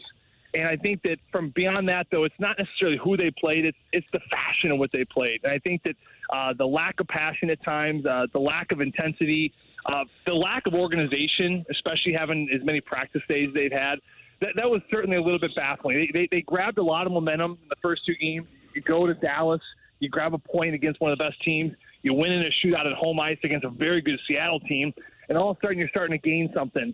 And I think that last night certainly was a step backwards. It's still very early. I don't think it's panic mode time just yet, but it is a little concerning when you especially look at this group. A lot of these pieces were here last year, and that game very closely resembled a lot of the hockey we saw last season. Joey, do you agree with this? You can stomach a loss when you give great effort, when the team just beats you man-to-man. A guy is better than you in that moment. You can stomach that. But when it's the way it looked last night, did I call you Jamie or Joey? You said Joey. Yeah, I called you Joey. Okay, Joey. Just the lack of energy, that's more troubling for me than just getting beat man-to-man, giving great effort. Yeah, it's one of those games, and I've been on those ice sheets where it's not that the guys show up and they're like, hey, I don't really feel like playing tonight, or let's just, take a night off. It's never that. It's almost something in the game that doesn't unfold the way it's supposed to, and you kind of start back on your heels, and you just really can never find the time to grab it. You got to give a ton of credit to Arizona because they prevented St. Louis from grabbing that game at any moment. We talked to Steve Ott right after the game. Immediately, as soon as the horn rang, we always talk to him on our post game with Kerber and I. And, he made a comment about just our 10-foot execution was bad, meaning the 10-foot support, the 10-foot passing. I think Craig Berube had a great comment saying the passing was just simply awful in the game. So when you aren't connected and you're not supporting each other, it makes it very hard to find any kind of momentum into the game. We looked at a forecheck last night where the Blues were putting the pucks in decent spots. You'd have one forechecker, and then the second guy was really late, or the third guy was way behind. And all of a sudden, Arizona just double-teamed the puck carrier, and then before you know it, they're up and out of their zone. So when you play a team like that, and you're not spending any time in the offensive zone because the support isn't there and you're not moving your feet, well, at the end of the day, you're not going to spend a lot of time in the offensive zone, and then that's where the frustration happens, and that's where it almost looks as if there's just a poor effort. It's not that the intention of the effort wasn't there. It was there. It's just that when you're not moving your feet, and you're allowing Arizona to break out so easily, it's a very frustrating style of hockey. It's almost like, trying to bury yourself in quicksand. You try to work your way out of it, but the harder you work, the further you end up sinking. So those games are very frustrating, but that one certainly will not sit well with this Blues team. And, like I said, it's 3 games in. It's no reason to panic just yet. But I know what it's like in the minds of a Braden Shen, who's a newly captain. He's trying to get this thing off on the right foot. You're Jordan Kyrou, you're Robert Thomas, you're making $8 million. You're the franchise faces of this team moving forward. You're Robert Thomas, you don't have a goal yet. You're Jordan Kyrou, you only have the 1 point. So a lot of these things, they're going to start festering up in these guys, and they're going to start kind of building. So this is why it's really important that they get reorganized today. They're going to be skating out at Centene at 11 o'clock, get a really good practice and a good morning skate tomorrow, because it really never is going to get easier. You got the Pittsburgh Penguins, like you mentioned, Randy, coming to town. 2 is still the best players in my mind in the world, so it's going to be a big handful tomorrow night. Were you surprised that Jordan Binnington didn't start last night, considering that they did have so much time off? I know that they need to get Joel Hofer in some, but you kind of wonder in that situation if Jordan Binnington should have been in there. Yeah, I don't think so. I think that was the right decision. I stand by it. I think Craig Berube would stand by it, too. You have to get Joel Hofer in there. If you go back to his last time he played, it was in a preseason game against the Blackhawks. That was October 7th, and he only actually came in for 1 period. And believe it or not, he only faced 2 shots in the 1 period he came in. So that was October 7th. If you were to fast forward to the first back-to-back, when you would try to get a backup in, Brooke, you're looking at the Calgary-Vancouver back-to-back, which is not until next week. So it'd almost be a full month of not seeing a full game action for Joel Hofer, which is just too much time. So Craig Berube looks at the schedule. You figure between when preseason's over and that first back-to-back, you got to figure out a way to get him in somewhere. And I think that was a good game to get him in, a weekday against the Coyotes. Binnington has not been great against the Coyotes, so I thought it was the right call. I do to this day, and I think Craig Berube will stand behind it as well. I think Joel, to be fair, would like to have a couple of those goals back. The one for Cartoni there that snuck underneath his pad. He almost reached over for the one on Jason Zucker. He barely nicked it with his glove. I'm sure he'd like to have a couple of them back, but for the most part, this was just a team loss. The team was not good in front of them. It was lackadaisical at times. There was no connection coming out of the D zone. And it just was a poor performance from all the men in front of Joel Hofer. And it's unfortunate, too, because as a backup, your time between games is a lot more than a starter. So he's going to have to sit with this one for a little while. And allowing 6 goals is not the confidence boost you want for your backup goalie, who you're going to be leaning on a lot coming up this season. Joey V, a couple more things. Number one, how was the run this morning? The run was great. We were 1 man down. It was just a trio of us, but we uncovered a lot. We uncovered a ton. We had our coffee at Caldi's, and I'm feeling refreshed and ready for the day. I'm not looking forward to the winter weather as it gets colder and colder, though, Randy. I was going to bring that up because you guys are headed to Winnipeg. I guess, though, if you're going to go to Winnipeg, better in October than December, January, February, or March. I'm telling you one thing. I'm not going to complain about the schedule this year. We've knocked it out of the park on a couple major details of the schedule. Look really good for the Blues team. You're in Winnipeg early. I'm actually not even going to Winnipeg in January because I'm doing the game for Bally, so I'll be actually home doing the game out of studio. So this is my one and only to Winnipeg. I will take that. One of the other things is you look for the holidays as a hockey player. We're home. Right after Thanksgiving, we're going to be able to spend Thanksgiving with your family. We're not in Western Canada before Christmas. So there's plenty of things to be grateful for with this year's schedule, so you're not going to see one person complain. But, yeah, that's going to be the first big road trip next week. Winnipeg, Calgary, Vancouver, only the one back-to-back. And I know that a lot of these Blues players are looking to get up to Canada, to kind of get away a little bit, to kind of get a refresher and a reboot, hopefully, to kind of turn this season around. Always good to hear your voice, sir. Thanks so much for the time. We appreciate it. Have a great weekend. Sounds good. Randy, Carey, Brooke, you guys have a great weekend as well. See you later. That's Joe Vitale, our Blues analyst for your St. Louis Blues here on 101 ESPN. He and Chris Kerber tomorrow night. Actually, Joey and Alex Ferrari will have the pregame at 6, and then Kerbs and Joey with the action against the Penguins, Joey's former team, at 7 o'clock. What else can you say about that game? It is languorous, concerning. Oh, we got more words. Yeah. Lackadaisical. Lackadaisical is another one. Yeah, it kind of fits right there. Yeah. Lethargic is another good one. Yep. All of those are good. All of those apply. Those are good. Yep. So frustrating too. Yes. Coming up, we've got the fight here on 101 ESPN, and we've got our fighter back from yesterday. Oh, now, I forgot about that. Does there he was still some controversy. You forgot about the controversy, CD? Does yesterday count as a win? No. It's a round one redo. Okay. It's just like how Robert Thomas technically doesn't have a goal. Just like that. Because without the flub, you would have hit the jack and won. Mm-hmm. So we're not going to penalize him for my screw up. You're not going to penalize you for my screw up. So it's just it's just 100% redo.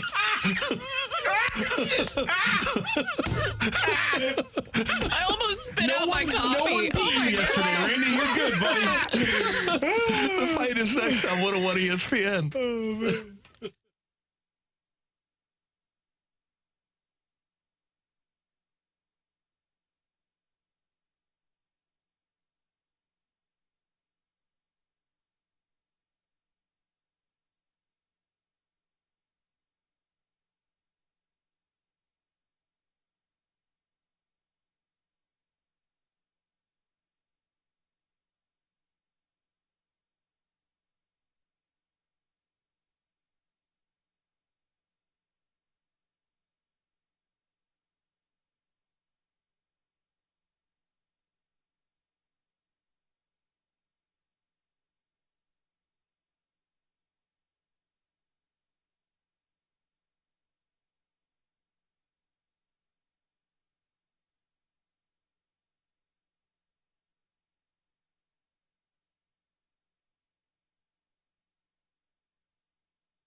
This is Rocky with your Sports Center update brought to you by Saliga Heating and Cooling. Last night in Major League Baseball, it was a crazy game across the ALCS and the NLCS as the Astros destroyed the Rangers 10-3. They even up that series at 2 games apiece, and the Diamondbacks just edged the Phillies with a walk-off win to take that series to 2-1 lead for the Phillies. Both game in action later today. The Astros and the Rangers, your earlier game, 4:07 first pitch, and then your Phillies and Diamondbacks in game 4, 7:07 first pitch there. Also last night, Blues beat up by the Coyotes with a 6-2 loss. That is your Sports Center update brought to you by Saliga Heating and Cooling, an independent American Standard heating and air conditioning dealer.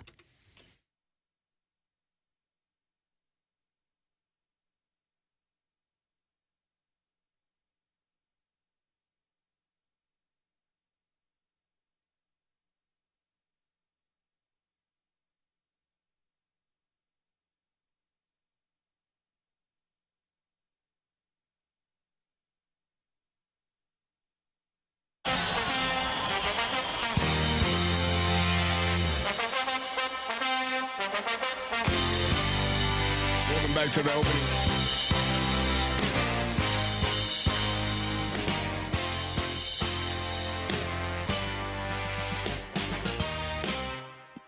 Doing well. How you doing? Glad to be back.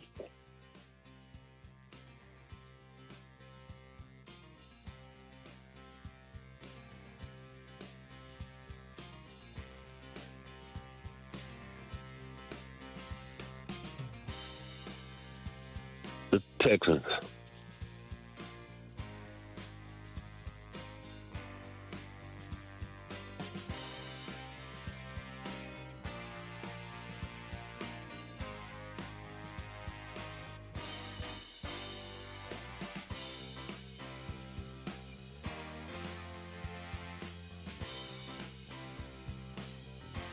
Tom Hurst.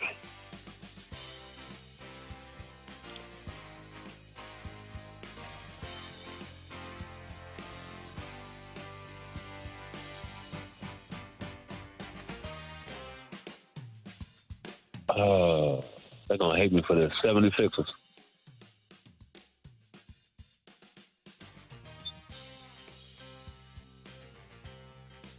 The Vancouver Canucks, Calgary Flames, or Montreal Canadiens? The Flames.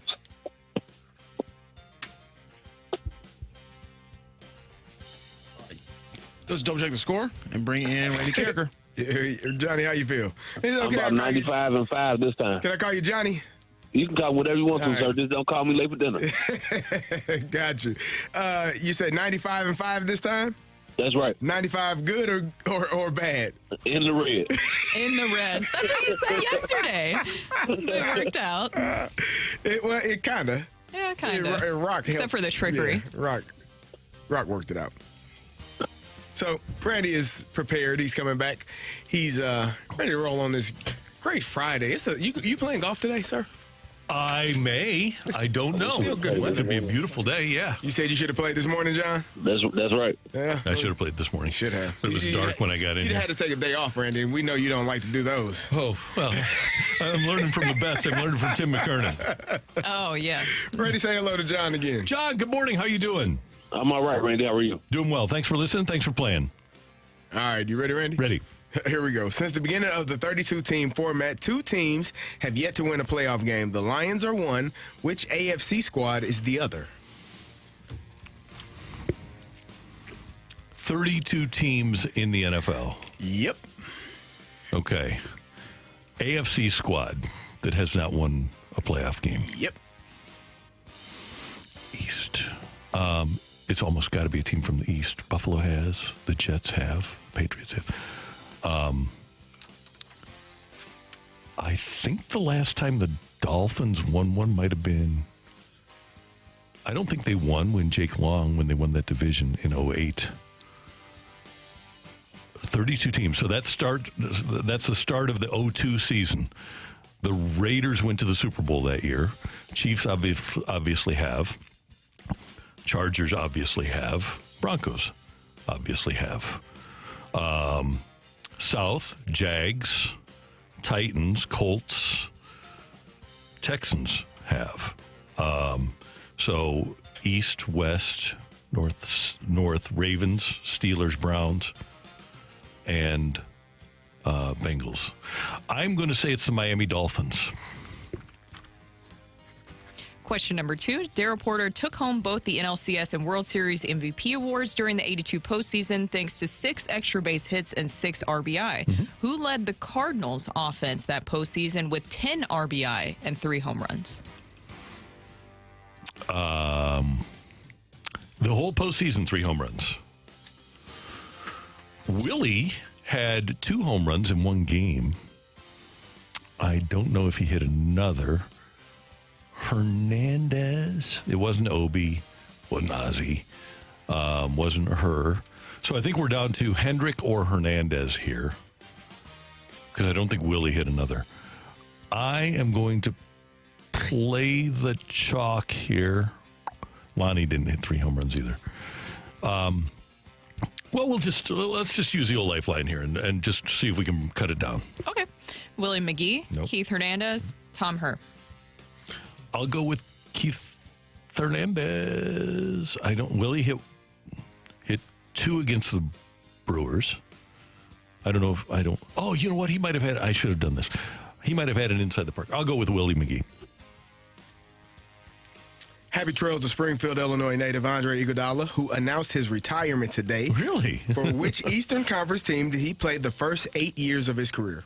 First of all, Andre Iguodala was in town for the Jason Tatum golf tournament. Really an accomplished golfer. And was bidding on a golf bag with a friend of Chris Muir's, our friend from Golf Discount. And I think Chris went to Iguodala and said, you know what, you can just make a phone call and get one of these Michael Jordan golf bags. So his friend got it. I think Iggy might have started with the Sixers, the other AI, right? The other being Allen Iverson. Final question. Which was the last Canadian franchise to appear in a Stanley Cup final? I don't think anybody's played in the finals since in the bubble, Montreal played. So I will go in the bubble of 2020 with the Montreal Canadiens. No Calgary, no Edmonton, no Winnipeg, no Toronto, no Vancouver, no Ottawa. So I will go with the Montreal Canadiens. Final answer. No controversy. We have a victor in today's fight. In a redo, was John able to claim the victory that some would say was stolen from him? Or does Randy move on and get retribution for my flub on Thursday? Ring that bell. Go crazy, folks! Go crazy! The winner and still champion of the fight, Randy Carricker. Just win, baby. There it is. I'm sorry, John. You heard Jack Buck, and that means that Randy hit the jack. He beat you 4-1 in today's fight. All righty. Thanks for having me. No problem, John. Thanks for joining. Since the beginning of the 32-team format, that would have been in the 2002 season. The only AFC squad to not win a playoff game is, in fact, the Miami Dolphins. Good chance they change that this year. Daryl Porter took home the NLCS and World Series MVP awards during the 82 postseason thanks to 6 extra base hits and 6 RBI, but it was, in fact, Willie McGee who tagged together 10 RBI and 3 home runs. He had 5 RBI in each series. He had 2 triples and a home run against the Brewers in the 2 home run game in the World Series, which was Happy Trails of Springfield, Illinois native Andre Iguodala, who announced his retirement today. He did, in fact, get drafted by and play with the 76ers the first 8 years of his career. He was the second AI there. Obviously, AI traded to the Nuggets, and then that's where Iggy would follow years later. And the last Canadian franchise to appear in a Stanley Cup final was, in fact, the Montreal Canadiens when they lost in the bubble final to the Tampa Bay Lightning. That is a 4-1 win for Randy Carricker today. Thank you so much for John for joining the show and joining the fight. All right. Thank you, John. Good to have you with us. Have a great weekend. Coming up, St. Louis City SC ends their regular season tomorrow with Seattle in town. A big weekend coming up. How much can City's scenarios change on decision day? That's coming your way on 101 ESPN.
around City SC on the opening drive in our weekly segment we like to call Controlled Chaos. Brought to you by Keystone Event Staffing. Better people mean better events.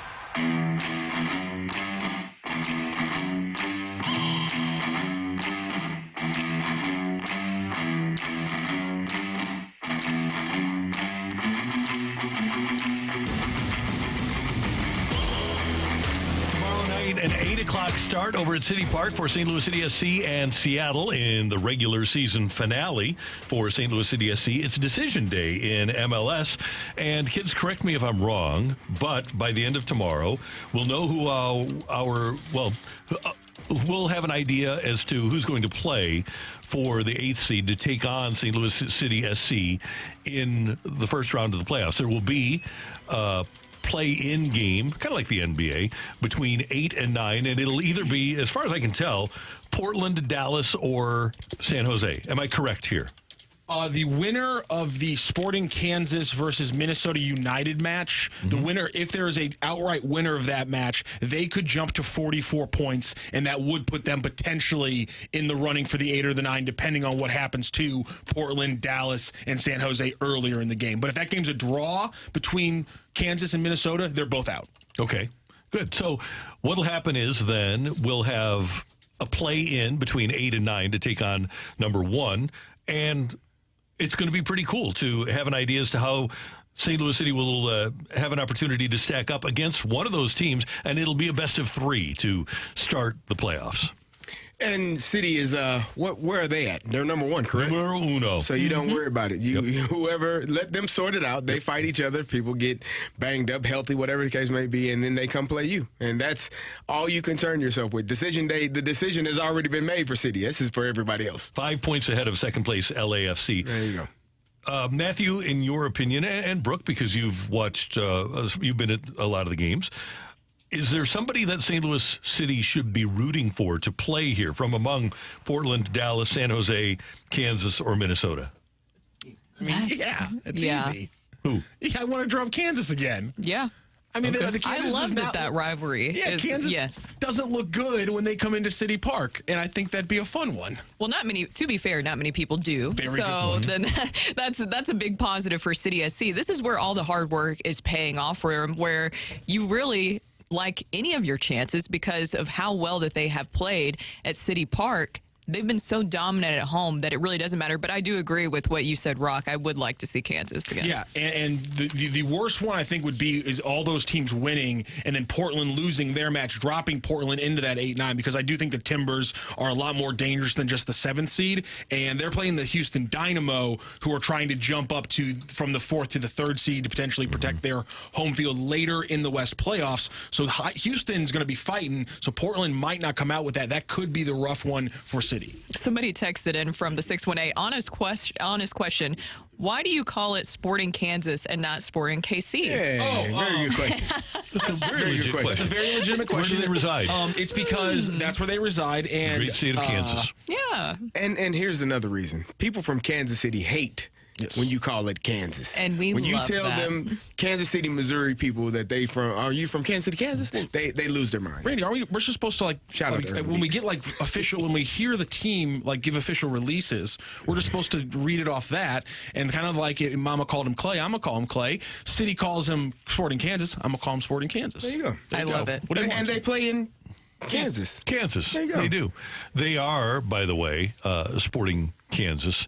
They claim to be the soccer capital of the United States. Yeah, we know I don't know about that. Tell us about how many players you had on the 1950 World Cup team that beat England. There you go. Fire it right back at them. Yeah. I love this. I love kind of building this budding rivalry between the two. Yeah, I think it's fantastic. Now, here's one thing about City SC. They've had the number 1 seed clinched for some time, and this is one thing you worry about. Klaus asked this question. That's not an excuse, Yeah, well, we'll get in a rhythm here, but, we should have been more prepared and ready for the start of the hockey game that we were tonight. I thought Klaus was from somewhere else, not Canada. That sounds like a Canadian. Does it sound like Braden a Canadian? Schinner. Oh, okay. Shin? Rest versus rust. Oh, my God. That's always the question, Randy. Let's just assume that it's going to be KC. Well, Kansas City had they were playing after having played 3 games in 4 nights, and you guys hadn't played in a long time. So could that have been a reason? Oh, it happens. No. It's part of life. No. I do believe that with all of the injuries, and not just Klaus, but all of the things that City has had to deal with, people just being banged up, that this last couple of weeks has really been beneficial for. It had to have been really beneficial for them. Well, and also the timing of getting Klaus back, right? Getting João Klaus healthy, even before this, just getting him back to his full fitness and game speed, I think was really important. And then to have this break to just further secure his health. But he's not the only one. A lot of these guys are banged up. Leuven was banged up at one point. And so they had some giving them injuries. some time to rest up and having all your guys essentially that you were wanting for your starting 11 be healthy, I think is hugely important. And Carnell brought it up to us, on this show when he mentioned, he's like, some of these guys have over 15,000 minutes played this year. And the collective buildup that you talk about with fatigue is a very different conversation than just the week-to-week one that we usually have the conversation about. And because of that, I'm interested to see what the lineup's going to be tomorrow, because City can know there are minute things that can actually be decided for City on decision day, and that's simply the league standings, which again only affects at this point who will be hosting the MLS Cup. But that can change things, because tomorrow in the 5 o'clock slate, so these games will be over when City takes the field. Columbus Crew and Philadelphia Union have matches. They can jump City in the overall league standings, so City can know before they even put a boot on the pitch. You like that? Yeah, I do a lot. They can know before they even put a boot on the pitch if they're playing for anything at all. So I'm wondering if that maybe does affect Carnell's mindset when thinking, well, if we get 3 points, only Cincinnati and Seattle are above us, or we can just coast on this one. It doesn't matter what we get because we're third in the league standings, solid as a rock, nobody changing. I do want to see the big boys for a half. Yes, I do. Just to stay prepared, warmed up, ready to roll. Right. Especially with this much time off, I would like to see that. Here's what we have coming up over at City Park over the weekend today, and you can get tickets at SeatGeek.com. They're free tickets. The City Block Party featuring Ava Max and collaboration announcement. Then tomorrow you've got the City Block Party before the match against Seattle on the pitch over at City Park. You're going to have Skate Laborious, the former St. Laborious Church reimagined into a cultural hub for local skate and art communities before it was destroyed by a fire in 2023. And we'll have skateboarding demos on the plaza. We're also going to have Hazmat, local band, getting everybody fired up before the match tomorrow. And then on Sunday, a playoff launch party. That's also going to take place over at City Park at the Lufuse Plaza. All ages invited to paint the city red. Carolyn Kindle is going to be there. Lutz Pfannenstiel is going to be there. Bradley Carnell will be on hand to rally fans around the postseason, and you don't want to miss that. So check it out this weekend, and you can get all the information at stlouiscitysc.com. And the weather will be fantastic this weekend. I was telling you guys, and somebody texted in, I think, last week saying I should be a weather girl, not on radio. So I'll be a weather girl right now. This weekend, the weather is going to be fantastic. You will be hitting around the high 60s, high 70s. Perfect time to get outside and see things here in St. Louis, including that free zoo, Arenola. If you feel like ever coming back into town and seeing that, you can see that as well. I think he can afford to go to any zoo in the country. He can buy a zoo. I mean, they could actually let him in the zoo for free if he really wanted it. Well, that's part of the deal, right? That we'll be offering 8 years, $200+ million plus. Yeah. You can want access to the zoo. But it's free for everybody. It's better when it's just free for you. But he can go whenever. That's part of it. That sweetens the pot, CD. That's Controlled Chaos here on 101 ESPN. Coming up, if you're a coach or a manager in pro sports, is it worse to potentially lose the ear of your team or to be an idiot? That's next on 101 ESPN.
Hey, we mentioned all the cool stuff going on this weekend, this afternoon. You've got an open practice for St. Louis University. You can take Metrolink down to the Midtown facility. Oh, by the way, the new Top Golf is also opening right across the street from the Metro station in Midtown, so you want to check that out. If you're headed down to City Park for all of the fun and festivities, if you're headed down to Enterprise tomorrow, consider using Metro, because Metro is so easy and so efficient.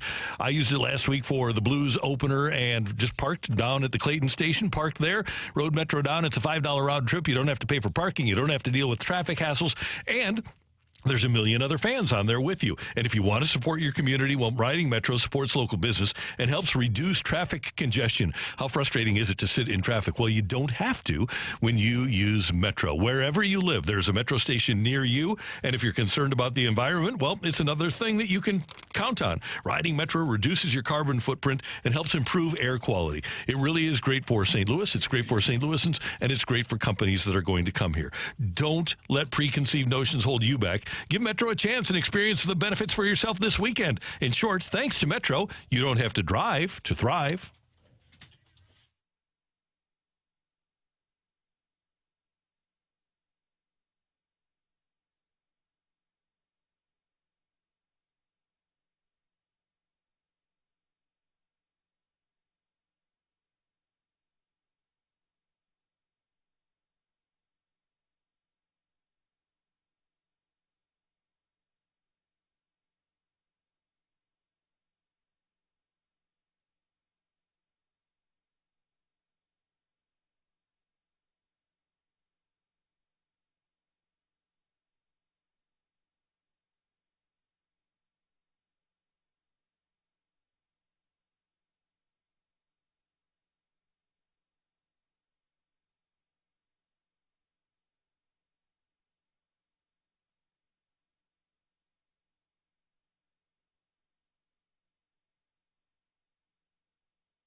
Recapping the biggest sports stories of the day on the opening drive with a Rush Hour Reset.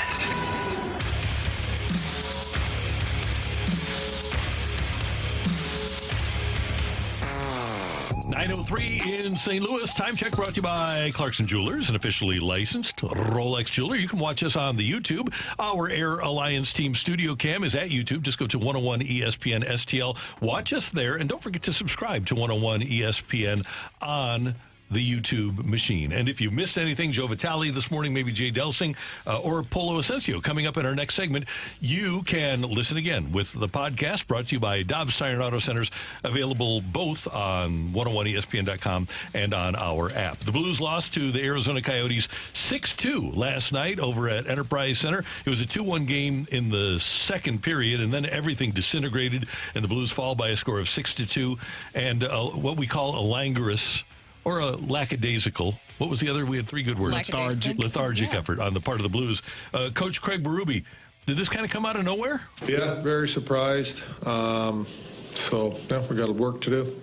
Got to get back at it and work and get going here again. Yeah, it was surprising for me. I thought that we were ready to go, and we obviously, like I said, we didn't skate, didn't have any execution with the puck. You see that all game. And I can't imagine that Craig Berube could lose the ear of a group of players. Just can't imagine that. Clearly, they showed up and didn't exhibit great effort last night. And I hope that this was, and by the way, it's across the board. The best players, the players that aren't. Who had a great game last night? Anybody have a great game last night? Just Vrana. Great. I don't know if it was. But I mean, even great. Not at least he was great. noticeable. Good. He was the only one that did anything essentially. But the power play was bad again. Yes. The PK penalty was kill bad. was bad. And Braden Shen was asked about the lack of specialness to the special teams. I mean, there's no sugarcoating it. It's just got to be better. There's really nothing I can say right now that is going to give us the magic answer. But we got on the PK. We got seamed way too many times tonight. Gave up way too many chances, and power plays it's just flat out execution. You're not going to score every time, but we had a couple looks early, but even then the execution wasn't great. And then on the first power play, we started giving up odd man rushes. And you always say when you have the power play, if you're not going to score, you have to at least build momentum. And we didn't feel like we did that in the power play tonight. And I understand that it's only game 3, and I'm a big picture guy. So yes, it is only game 3, and there's a lot to come. But am I concerned about the third game of the season, the second home game of the season, where there is basically a 60-minute lack of effort on the part of the squad? I am concerned about that. I think you have to be concerned because there is a trend that is happening in these 3 games, even though it is early on, is it feels like they're not establishing themselves in the first period. And I know that there's obviously more than just the first period, but you saw specifically in that game last night, instead of like how they have done in some of the previous in the second, third period, able to kind of find their way back, not establishing themselves in the first period is a concerning trend because it looks like you're not prepared for that game, and it looks like you can't get to your own game, and you're not setting the tone for that. And when you're doing that, you're playing on your heels, and that is exactly what happened with the Coyotes last night. My question would be: what is the Blues game? Right, you said getting to your game. What is their game? They're not good on the power play. Last night they weren't good on the penalty kill.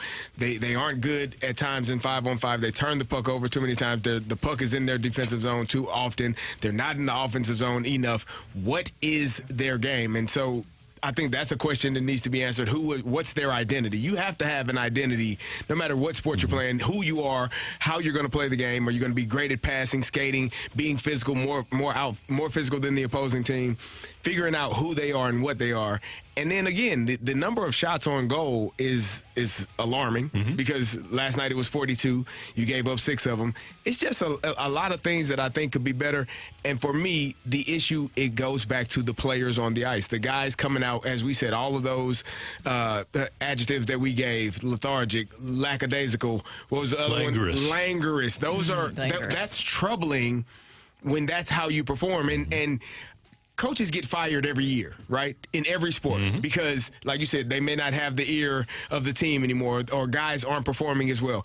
That doesn't mean that the coaches are performing poorly or they aren't doing their job well enough. There are some coaches, I think Brandon Staley is having a tough go at it in the NFL for the Chargers. Because he's incompetent? Yes. I think Matt Canada doesn't call offense very well. I thought Greg Roman didn't do a good job of calling the offense, and guys were right in the same area. So there are times where people do deserve to be fired for their job. It's not when your players aren't performing well. I don't like this guy, so I'm not going to go out there and perform well. I don't like what he's saying or how he's saying it.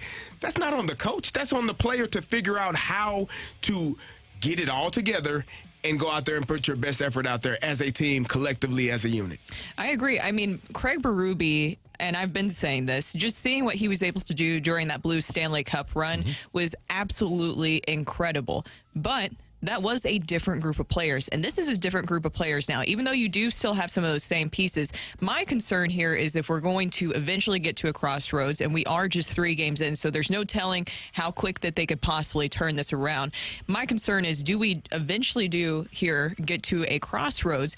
Because you do have that investment in these young players. If they are not able to vibe with the head coach, how many times have we seen, especially in the NHL, when your core essentially that you have invested in, and those are the ones that you're putting in the forefront because they are on your top line. If it's not meshing well or if something's not resonating between the coach and with your main players, you might come at a crossroads here. And I think that Braden Shen is a fantastic leader and that he follows Craig Berube. I'm just wondering if some of these other players are not fully bought in with some of this, because that's just what it feels like right now. It feels like with that top line just disappearing. I know that Pavel Buchnevich is up in the press box. He's still recovering from injury right now. But Pavel Buchnevich isn't the one making all that big money. He deserves more money, but even if you lose him, you still are expecting more from Robert Thomas, from Jordan Kyrou, from the other guys. It shouldn't just all be on number 89. He's not the only one on this team that should be generating chances in offense. It's just a little bit concerning because there are some similarities to last season, and Berube is a fantastic coach, and I don't think he should go, but you do wonder if it's going to get to that point if things do not change here, because I mean, special teams is concerning. And then we talked about things defensively. And then offensively, the scoring is an issue. Baseball last night, the Astros evened their series with the Rangers with a 10-3 victory at Globe Life Field. Meanwhile, the Diamondbacks were able to hold off the Phillies, or come back and beat the Phillies on a walk-off 2-1 in the bottom of the ninth. Ketel Marte driving home the winning run. The big story of this game, though, was Brandon Pfaadt, the Diamondback starter. Thank you. He went 5 2/3. He allowed 2 hits. He didn't walk anybody and struck out 9. Despite that, his manager, Torey Lovullo, saw fit to take him out of the game. The conversations are very typical, you know. Am I an idiot if I take him out of the game with 9 strikeouts at 5 2/3? Those are the things that I'm asking, and try to keep it loose. But I'm asking them if the manager's an idiot after taking him out of the game for 5 2/3. And I know it's a very unpopular decision. But we have great information about how we can, and a plan and a roadmap that when there's limited emotion and limited stimulus, what's the best decision to move this thing forward and control a very, very potent offense. Now, he took out a pitcher that, according to ESPN Stats and Info, Brandon Pfaadt, is the first in MLB history to have no runs allowed and no walks allowed in consecutive postseason starts. So to answer your question, first ever, first only, 150 years. To answer your question, Torey, am I an idiot if I take him out? Yes, you are. Now, you got away with it. You did, but why not just watch the game that you're watching? He wasn't throwing low or high stress pitches. Everything was low stress. He'd only thrown 70 pitches. It wasn't like they had him on some ridiculous pitch limit. He had thrown earlier in this season 67 pitches, 87, 81. He had starts of 90, 86, 107, 92, 88, 84. So it wasn't like he was overtaxed, like Pfaadt was overtaxed. It's almost like the skipper, Torey Lovullo, just looked at the spreadsheet and said, oh, I got to take him out because we might be coming up on the third time through the order. That should not be how you manage. You manage based on stuff and success and what the future holds. And unfortunately for the Diamondbacks, part of what the future holds is not having either Zach Gallen or Merrill Kelly available for the next game. And that, when you had to use up your bullpen as much as they did, and they didn't have to, but they did, that leaves you in a situation where you have to probably start Joe Mantiply, a reliever, for Game 4 when you're trying to even the series. And that's why it made it even a little bit more confusing, because if you're playing to win and then you know you're also prepping for the next game, you're looking ahead, right? That's what you should be doing. You know it's going to be a bullpen game. and then you're using up your bullpen when Font looks fantastic. That is a little bit head scratching, and it looks like that could be a move that's not going to pay off maybe in the long run. It paid off in that game, but you wonder if it's going to pay off in the long run. And it did. It just resurrected memories of that whole Blake Snell situation. And we talked about it earlier. What happened to the days of even the 90s postseason, Joe Torre just letting, who was it? It was Cone, right? Cone reach like 147 pitches, 130-something pitches. Where are those days of just letting players get to that point, or even just letting them just pitch even longer than that with Font? Because it looked confusing, and then even afterwards, Tommy Pham mentioned that it's not a decision that he would have made. And also, I mean, it was a 2-out inning. He had already gotten 2 outs. He was facing Schwarber. He would have been facing Schwarber with nobody on base. The game is 0-0, and as you said, today is going to probably be a bullpen game. You would think that maybe you let him go out there and face Schwarber, even though it was his 3rd time facing him in that game. I know the analytics, we say don't do it, but you ended up giving up a run the next inning, and you were down 1-0 either way. So, again, they won the game, so maybe we're picking at something that it didn't really matter as much. But at the end of the day, I think I would have left my pitcher in and seen how far he can go. Okay, quick question for you. 2011, Game 5, National League Division Series, Cardinals at Philadelphia. Chris Carpenter has given you 5 strong innings. He gets Jimmy Rollins to ground out, so he's gone 5 1/3, okay?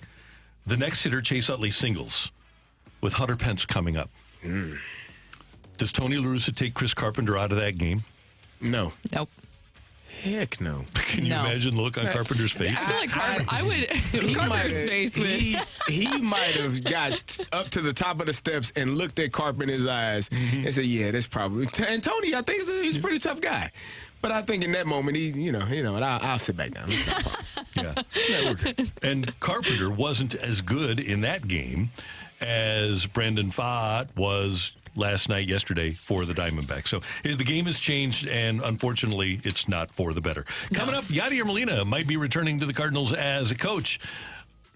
One of our favorites, Polo Ascencio, Brooks' podcast partner, is very tight with Yadi, and he's going to give us some thoughts on the Yadi situation next on 101 ESPN.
With Brooke Grimsley and Carrie Davis, I am Randy Carricker. It's the opening drive on 101 ESPN, and our friend Polo Ascencio, the Cardinals Spanish language play-by-play man, is with us on the Celebrity Line. Good morning, Polo. How you doing? Buenos dias, Randy. Buenos dias, Brooke. Buenos dias, Carrie. I'm doing fantastic. It's a brisk 55 degrees here in the central coast of California, and it's always good to talk to you guys. And when I say you guys and girls, talking about you and about everybody in St. Louis, it's just a pleasure. And Brooke, my partner in crime, as you know, with a future award-winning show, Buch About It. We're gonna rake up all the Emmys and the Grammys and everything. Oh man, yeah, there's no doubt about it. Hey, Polo, it was so cool to have that final weekend for Adam Wainwright and everything that went into it. And we know that you and Yadi were in communication during the course of that weekend. And I want to get from you how Yadi felt before we get into Yadi perhaps coming back. How Yadi felt about that weekend. Oh, my God. I can tell you, I mean, I know I only have like 10, 12 minutes or so. Hey, if you want to hear a little more about this, listen to this. Go to Buch About It. The latest episode of Buch About It talks at length of what Yadi was doing. But what I can tell you is he was very nervous. He was very nervous. He was anxious about being back in St. Louis because he didn't know how the fans were going to react to him. Believe it or not, and like I said, go back to the last or the latest episode of Buch About It with Polo Ascencio and Brooke Grimsley. And it's on the 101. Yeah, Polo, I want to tell people it's on the 101 ESPN YouTube page. Yes, sir. Thank you so much. There was a point, Randy, where Yadi, when I was in the car with Yadi, when we came to Buch, because he texted me if I could please go and pick him up from his hotel. And I'm like, of course. I mean, are you kidding me? Well, number one, who's going to say no to Yadi? Nobody says no to Yadi. And number two, as you guys know, and it's well documented, the relationship that is, that has grown over the years with Yadi and myself, it's just, we're good buddies. He didn't want to get out of the car. At one point, he did not want to get out of the car, or my car, because he didn't know. He was very anxious and even a little afraid of the reaction the fans were going to get. And after like 10 minutes of him just talking and stalling and telling me all these, things that he's doing and what he's planning, I looked at him and said, hey, it's time for you to go. It's time, like for real. Like you don't need to leave, but you cannot stay in my car. and then he looks at me. I'm like, you're afraid, aren't you? You're scared. You're anxious about what the reaction is going to be. And he looks at me, and I'm like, Yadi, you see those walls? You see that stadium? You built that stadium. Says you are the one who has played the most games inside that stadium. You are the one that the fans have cheered for the most since this stadium opened, and now you are scared. You are anxious. You are like having doubts about going in there. And he looked at me. He's like, "You think you know everything?" I'm like, "I don't think I know everything. I know everything, Yadi. I know everything." So at that moment, we had one of those bro moments. And he's like, "Okay, give me one minute. And I just I shook my head, and before the minute, he's like, "All right, let's go." He opens the door, he starts walking, and the minute he starts walking, the guards inside the gates, "Hey, Yadi, welcome back. Hey, Yadi, welcome back." And I looked at him, and I gave him I put my arm around him. I said, "You see, this is your house, bro. Every time you come back, people are gonna love you. I don't care." I told him, "You can kick a puppy in front of these people, and they will cheer for you. They will cheer for you." Maybe not that far. hey, trust. You know what? Maybe we should do it. But at the end, needless to say, he was very, very happy. He spent most of the time during the game in our booth with Yadier Molina, his brother, my partner in the booth. And it was a lot of fun.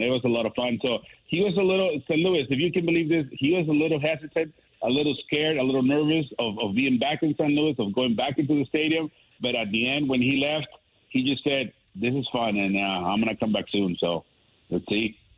Polo, that was a fantastic story, and it seemed like it really worked out well for that weekend, and he was really happy because according to reports, it was also that weekend that Yadier Molina started talking to the Cardinals about a potential return here to St. Louis, possibly in a management role, possibly in a coaching staff role. What role do you think would be best for Yadier Molina if he does come back here to St. Louis? Let me tell you something, Brooke. He did a fantastic job in the booth. Like when I was calling the game, he was calling pitches from up there. He was, I will do this, I will do that. Why don't we do this? Why don't we do that? He was like almost the perfect color commentator. So hopefully he comes back in the booth with me and Benji. But I don't think that's going to be it. If he comes back, I'm not going to say if, when he comes back, because he will. At some point he will. I think it's better, especially like right now, obviously we have our manager, Oliver Marmol. But if he comes back next season, I think it's better for him to be a coach, to be somebody that puts all of his knowledge, and not only his knowledge, but his presence. And I talked to Yadi about this. I had a chance to do a long interview with Jose Oquendo this season when he came for the Hall of Fame induction. And I told him, Jose, do you understand that you are the next one in that line of Cardinal Way teachers? Right? The mentors, the Red Chindis are done. The Ricketts are gone. Like all these people that have grown with this Cardinal Way are pretty much gone now. You are it now, Jose Oquendo. And I talked to Yadi about that the same way. It's like, dude, now it's up to you. It's up to those guys that grew up in this organization to make sure that the kids that are coming up through the organization and those superstars that are coming in from other teams understand what the Cardinal Way is. And he was looking at me like, who the hell is this guy telling me all this stuff, right? And I think that's the best thing for him to do. Come in as a coach, talk to the kids as a coach, talk to every single player in there as a coach, and the presence that he has. I talked to Julio Rangel, who is the bullpen coach for the Cardinals, and he has never met Yadier Molina, right? He has never met him. So I talked to him the day after on the Monday, and I said, hey, have you ever talked to Yadi? Because we know it was a big thing, right, when he came back and his appearance and everything. And he told me, like, I've never seen him that close. I didn't know he was here. That's what Julio Rangel told me. And at one moment, I looked to my left, and I see this huge man walking next to me. And, I mean, Yadi is big, but he's not huge. But in baseball references, he is one of the biggest ever. So for the coach, for a new coach of the Cardinals to tell me when he looked, he felt goosebumps just looking at Yadier Molina, tells you how important having somebody like that in your clubhouse, especially after the horrible season that we just had, coming into 2024. So hopefully, if this happens, hopefully when this happens and Yadi comes back, that same effect that he had those 15, 20 seconds on Julio Rangel, he has on all those kids. And you know, Randy, he will. Because, I mean, you've been around, you've seen everybody. You know that when you have somebody like that next to you, somehow your energy levels go up, you're bumping, you're pumping, you're doing things. And when he comes back, I think he's going to be of a lot of help for Oliver Marmol, for all the coaches, and for every single one of those players and the big league club all the way down to the single A club. Yeah, Polo, that's what I was thinking. Just the amount of help, the coaching that he did while he was here as a player, just helping out teammates, making sure everybody was on the same page. You can't really put a number on that of how important that is, because he has done a great job. And if he were here, I think it not only helps the pitching staff, I think it helps the catchers. I think it helps the lineup, because I think you have Wilson Contreras playing every day at catcher, and now you can have another person in DH that's going to allow the lineup to be better. He's going to help everybody. When he comes in, he is going to help everybody. He's going to help me. He's going to help you guys. You guys are going to have better ratings because of Yadier Molina. I'm telling you, he is going to help everybody in St. Louis. Again, just because the bad season that we had, and then having him coming back, if it happens for this next season, it's going to be huge. I've talked to a few of the current players, the players in the roster right now, about the whole situation, about the rumors, about, hey, what do you think about this? They are pumped. Just thinking that Yadi can be back as soon as next season to help the team, to coach the team, to do something to help them get to the next level. it's getting the players excited. Okay, just thinking about it. Now imagine having him there, and just so people know this, Yadi was never a guy who's going to throw things, who's going to go into the clubhouse and break anything like a lot of others do, and everybody does their own way. But whenever he felt that he needed to say something, he was going to say it, and he did say it. So if you think that he is every day, because it's tiring, as you guys know, to be talking and cheering people up every single day. But when when he had the need to talk, he did. And when he talked, everybody in that clubhouse listened. And hopefully, again, when he comes back, they listen and he helps this team get to the next level. Obviously, you also need a few players here and there because, at the end of the season, our roster looked a lot like Memphis. But hopefully 2024 is not going to look like Memphis. It's going to look like the real Cardinals. Okay, Polo Ascencio, in that answer you said if he comes back and when he comes back, scale of 1 to 10 of Yadi coming back, what do you think? 11. Oh. There we go. I like that a lot. But also to add to that, so you're saying 11 for next season? Yeah. Next season, 15. Oh. Okay. Even higher. I like the chances of that continuing to go up. I do too. You see, I read the same things that you guys read, and you guys are very smart. Everybody is very smart. And I think the chances of Yadi being here 2024 are really, really high. They are really, really, really high. Again, what is he going to do? I don't know yet. We don't know yet. But 2024, if I was a betting man and if I was in Vegas right now, I'll put money down that he's going to be here in 2024 doing something with the Cardinals as a coach. Polo, since you got back to California, have you made any of that famous guacamole? Yes, I have. Actually, my son, before I left for my last trip to St. Louis, my son went to the backyard and he counted them. Because he counts the avocados that he picks every time, and this time it was 38 of them. I can tell you that we have about 6 of them left. So every day for the last week and a half or 2 since those avocados got ready to go, we've been eating avocado. Actually, last night I made myself a torta, a ham and cheese, tomato, lettuce, and avocado torta. I love tortas. Okay, let me give you a little hint, Kerry, and everybody who likes the torta. So you buy your bread, right? You buy it wherever you go. You slice it, and then you put the mayonnaise. Well, let me give you a little hint. Turn on a skillet. A skillet. We call it comal. In Mexico, it's comal. Where you heat up your tortillas, because tortillas are not to be heat up in the microwave, Randy. Right. You look like somebody who heats up his tortillas in the microwave. Randy. I'm a skillet guy all the way. Okay, all right, good to know, Randy. So get that same skillet, right, and heat up the bread, both sides, just enough, and then put the mayonnaise on the side where the mayonnaise goes. And then you burn the mayonnaise a little. You crisp that mayonnaise. Yes, you crisp that mayonnaise. So it's kind of like when you put butter in your bun, that the butter goes in. Mayonnaise is going to go into your bun. At that point, you take your bun out. You put your ham, you put your cheese, you put everything you want to put in there, and you can thank me later. But that is the right way to make a torta when you have a skillet, when you have gas and all that stuff. So yes, Randy, avocado making for the last almost 2 weeks now at the Ascencio household. Sadly, we only have 5 left that are ready to go. So today I'm going to go outside and look for some. Hopefully we have still more on that tree in the back. And I'll even send you a picture, Randy. All right. I love it. You always provide us great information, Polo. Thanks. And again, we want people to watch Buch about it with Polo and Brooke, and you can see it on our YouTube channel. Have a great day, and thanks for taking the time.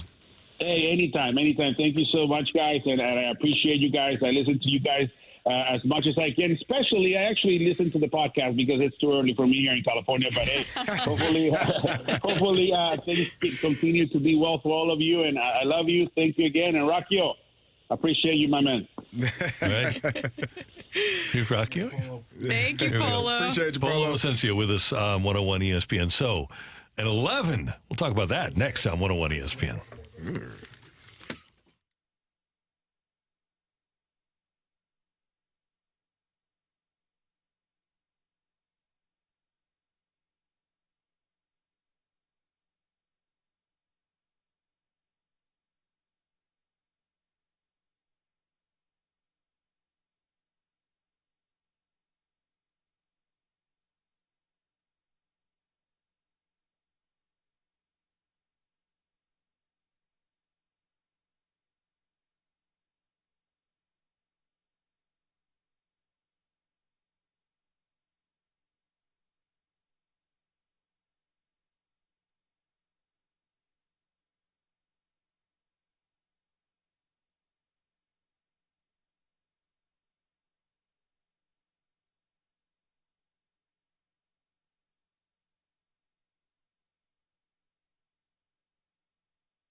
This is Rocky with your Sports Center update, driven by Johnny Londoff Chevrolet and Johnny Londoff Autoplex. Last night, the Blues blown out by the Coyotes with a 6-2 final. Also last night in the ALCS and the NLCS, the Astros big up on the Rangers. We have Game 5 coming up tonight. It's a 4:07 first pitch. That series is now tied at 2-2 after the Astros get their 2 big wins. And the Phillies and the Diamondbacks, it's Game 4 in the series right now. The Phillies with a 2-1 lead after last night's walk-off win by the Diamondbacks. You can catch Game 4 right here on 101 ESPN. That is a first pitch scheduled for 7:07 p.m. Also coming up this weekend, it's St. Louis City SC's final regular season match of the year as they host the Seattle Sounders. It's an 8 p.m. start for that game. That is your Sports Center update, driven by Johnny Londoff. Find your road and shop 24/7 at londoff.com and londoffautoplex.com. Are you kidding me?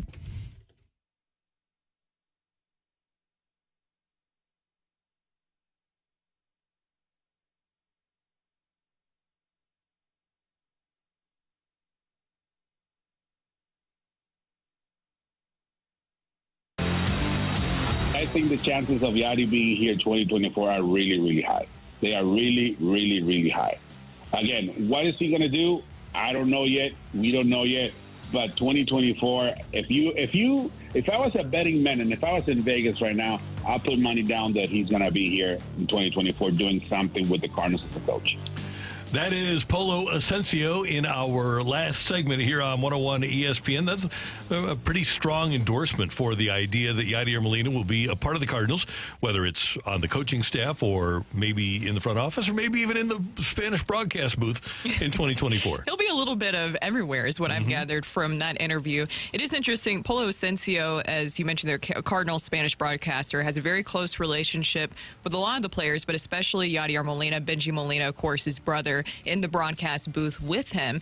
And I think with Yadi, that whole weekend was hugely important for not only Yadier Molina, because, you know, sometimes you wonder, even if he was just gone for a little bit, it was essentially not that long because he retired last season, but you kind of wonder, I wonder if people do want me back, how would they feel? And to see that reaction from the fan base, which I think is, to us, it's like, well, that's not surprising. But maybe to Yadi, you never know exactly what that response will be like. And then you have all that nostalgia come back. He speaks about Adam Wainwright. You see the reaction that he gets. And then he goes and reportedly talks to the Cardinals front office. And that's where it seems like things really just took off from there in these conversations. There's a lot to like about him coming back. I want you guys to tell me what excites you most about the prospect of Yadier Molina coming back. For me, it's making the catchers better, which by extension makes the pitchers better.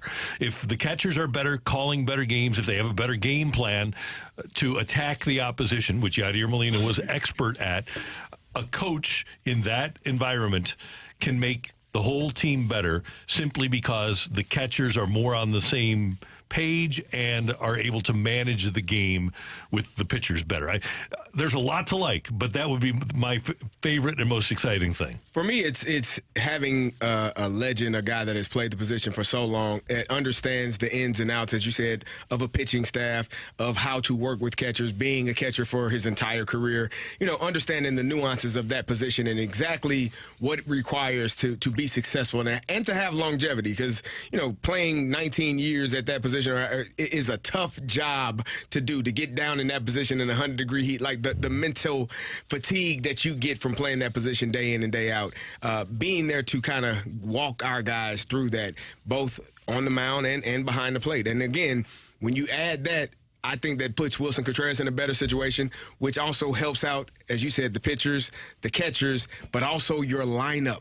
Because now you have an actual DH and you're not losing an at-bat, you know, because you have a guy that isn't as good behind the plate or at the plate as Wilson Contreras is. I agree. I think the biggest thing is his presence coming back. We talked about how it almost felt like you wish at times that especially this season in the clubhouse, that you had like a Chris Carpenter-esque type player, a Yadier Molina, a guy with an edge like that. And when Polo was talking about Yadi's presence, it is very just interesting to witness in person. And of course, I think a lot of it mentally, you know, you knowing what Yadier Molina has done, that factors into it. But some people just have that. You guys have met people like that, right? Just have that presence, that air about them where you just know that when they talk, you're like stopping and listening listening to everything they say. Yadier Molina has that presence, and the way that people will listen to him, I think, is a huge aspect. And I think that the thing that's most exciting to me is that, to me, and Greg mentioned this yesterday, it's John Mozeliak, it's the Cardinals realizing that if you want to continue the Cardinals way, as we talk about the Cardinal way,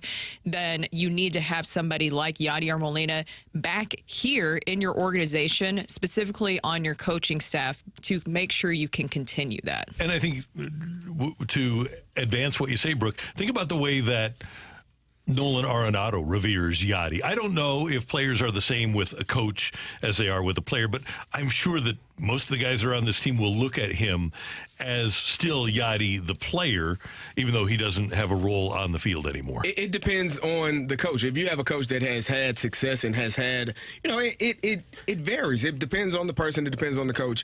But having Yadier Molina back in the fold in any form or fashion, even if it's as a consultant and not here, every single day, but coming here every few weeks or every month or so, whatever you can get is beneficial. Now, if he's there every single day, you're in better shape than you are if he's not.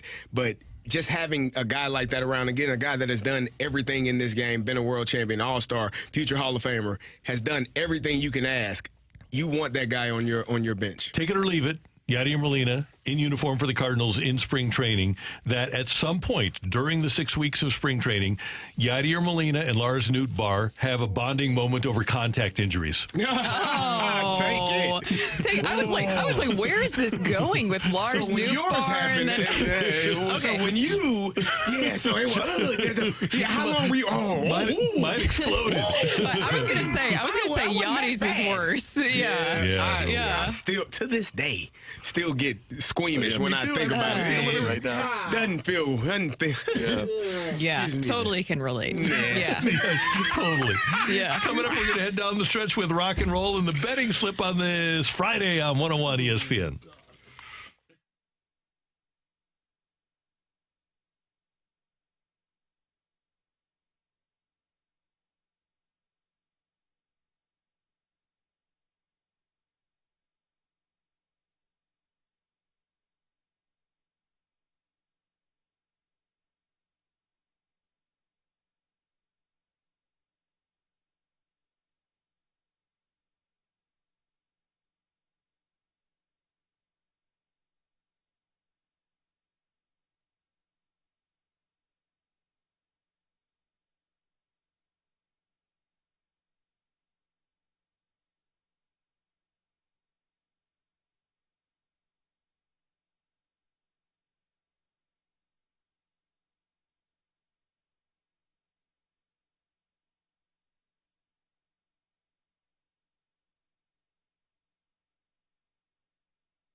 Hey everyone, it's Brooke here. Ever since I moved here to St. Louis back in 2018, I've loved exploring my new home, and thanks to Metro, it's so much easier to do. I've lived in other cities, like growing up around Nashville, and they didn't provide public transportation, which led to a lot of congested traffic. If you've been through Nashville, you know what I'm talking about, and it made it harder to get to events and like concerts and games, but that's why I love Metro Transit. It's easy to access for everyone. It's hockey season right now, so you can take it right over to Enterprise Center. You can go to Buch Stadium, City Park, without the hassle of parking or waiting in traffic or trying to get an Uber. Metro Transit gets you straight to the action. Even if you haven't given Metro a try yet, it's something that I can promise you other places wish they had available. There's many benefits even if you don't ride. A healthy and vibrant public transportation system helps attract businesses to come here and creates a significant amount of jobs in the region. And of course, it helps many get to their job. Give Metro a chance and experience the benefits for yourself. Thanks to Metro, you don't have to drive to thrive.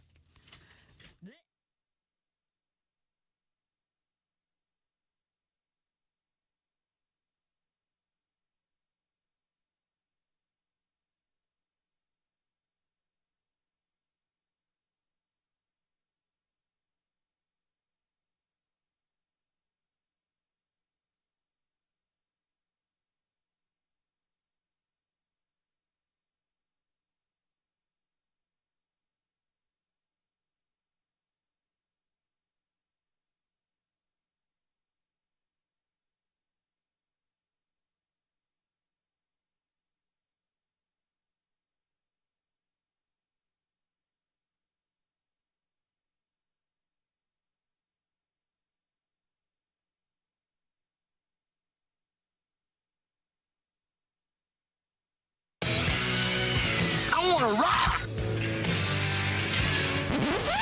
And roll.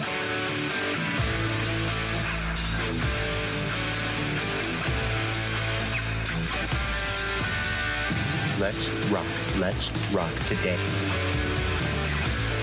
A couple of things as we get to rock and roll. First of all, Kerry Davis just revealed to us that he wants to be in a musical. I know there's people from the Muni that are listening right now. We need to get Kerry Davis on stage next summer. I would love to. That'd be great. It'd be great. Kerry can sing. Do you have a dream part? Huh? Do you have a dream part? Not really. I mean, just, you know, I enjoy, I miss acting. How about Tavia and Fiddler on the Roof? I don't know about that. I don't know. I'd have to, yeah. It's a heavy singing part. You'd be a great Joseph in the Amazing Technicolor Dreamcoat. Okay. I like that. What about the King in King and I? That sounds English. No, he's the King of Siam. I'll tell you who you. I'll tell you what. I don't know. I'll tell you who you are. No, you have to be bald for the part. Bald. It's perfect, I think. I'm cutting it off. Shall we dance, baby? Thomas Jefferson in Hamilton. Oh! Thomas Jefferson's coming home. Wouldn't he be Hamilton? Huh? Why not Hamilton? Which one got shot? Oh, that's Alan Burr. Hamilton's the one who got shot by Burr. Alan Burr. Because the guy to get shot. The role of Thomas Jefferson is perfect for you. Okay, the other thing that we need to bring up is when I was in school, back in my day, we were taught in science class about the 4 food groups. Starch, fruits and vegetables, protein, dairy. I brought in Reese's this morning, and Brooke Grimsley refuses to believe that Reese's, or as you say, Reese's. Oh, no. I don't know why. I feel like everybody has their way of saying it. I used to say pizza was in the 4 food groups as well. It is. Well, here's the thing. It can be with your toppings. Technically. There you go. You're good. So Reese's has skim milk. That takes care of your dairy portion, does it not? It has vegetable oil. That takes care of your vegetable portion. I don't think that's either the palm same. oil, shea oil, or sunflower oil. I don't think that's or safflower oil. So vegetables, okay? Okay. Work with me here. Okay, flour. That's a starch, is it not? Yes. Yeah. And then peanuts are protein. What 4 about food groups what about the represented. sugar that is represented? Well, and that where is does sugar not come healthy? from? A plant, right? How can you say it's not a plant? It's a vegetable. It's not overly. It's sugar. It's a healthy. sugar cane. Come on, you telling me the vegetables aren't healthy now? That's not. You're twisting my words here, sir. I like how you are changing this around. So anyway, yes, if you want to represent all 4 food groups for lunch today, just go pick yourself up a Reese's or Reese's. There you go. Reese's. Okay. Reese's. There you go. Reese's is the monkey. Reese's is the monkey. Mike Ryder is who's with us. Mike Ryder says Reese's, which is fine. Reese's is the Some monkey. parts of the country say Reese's. Yes. What does Ryder say? I know that he just jumped in my ear and went Reese's Pieces. Reese's Pieces. There you go. Reese's Pieces. Which are amazing. All right. That's great theater food. Matthew. I got my betting slip again. We have not had a losing week. Last week we went Where's our money, man? Be quiet. 3. I keep giving you like $500 every week. We went 3-2-1, which means we have now moved to 19-15-2. So not great, but also profitable on our 6 bets every weekend. So we got to go to college football for the first one. Right out of the gates, we have 3 ranked games. We're going to need 2 bets out of these 3 games. Penn State and Ohio State. Penn State's getting 5.5. They are at Ohio State.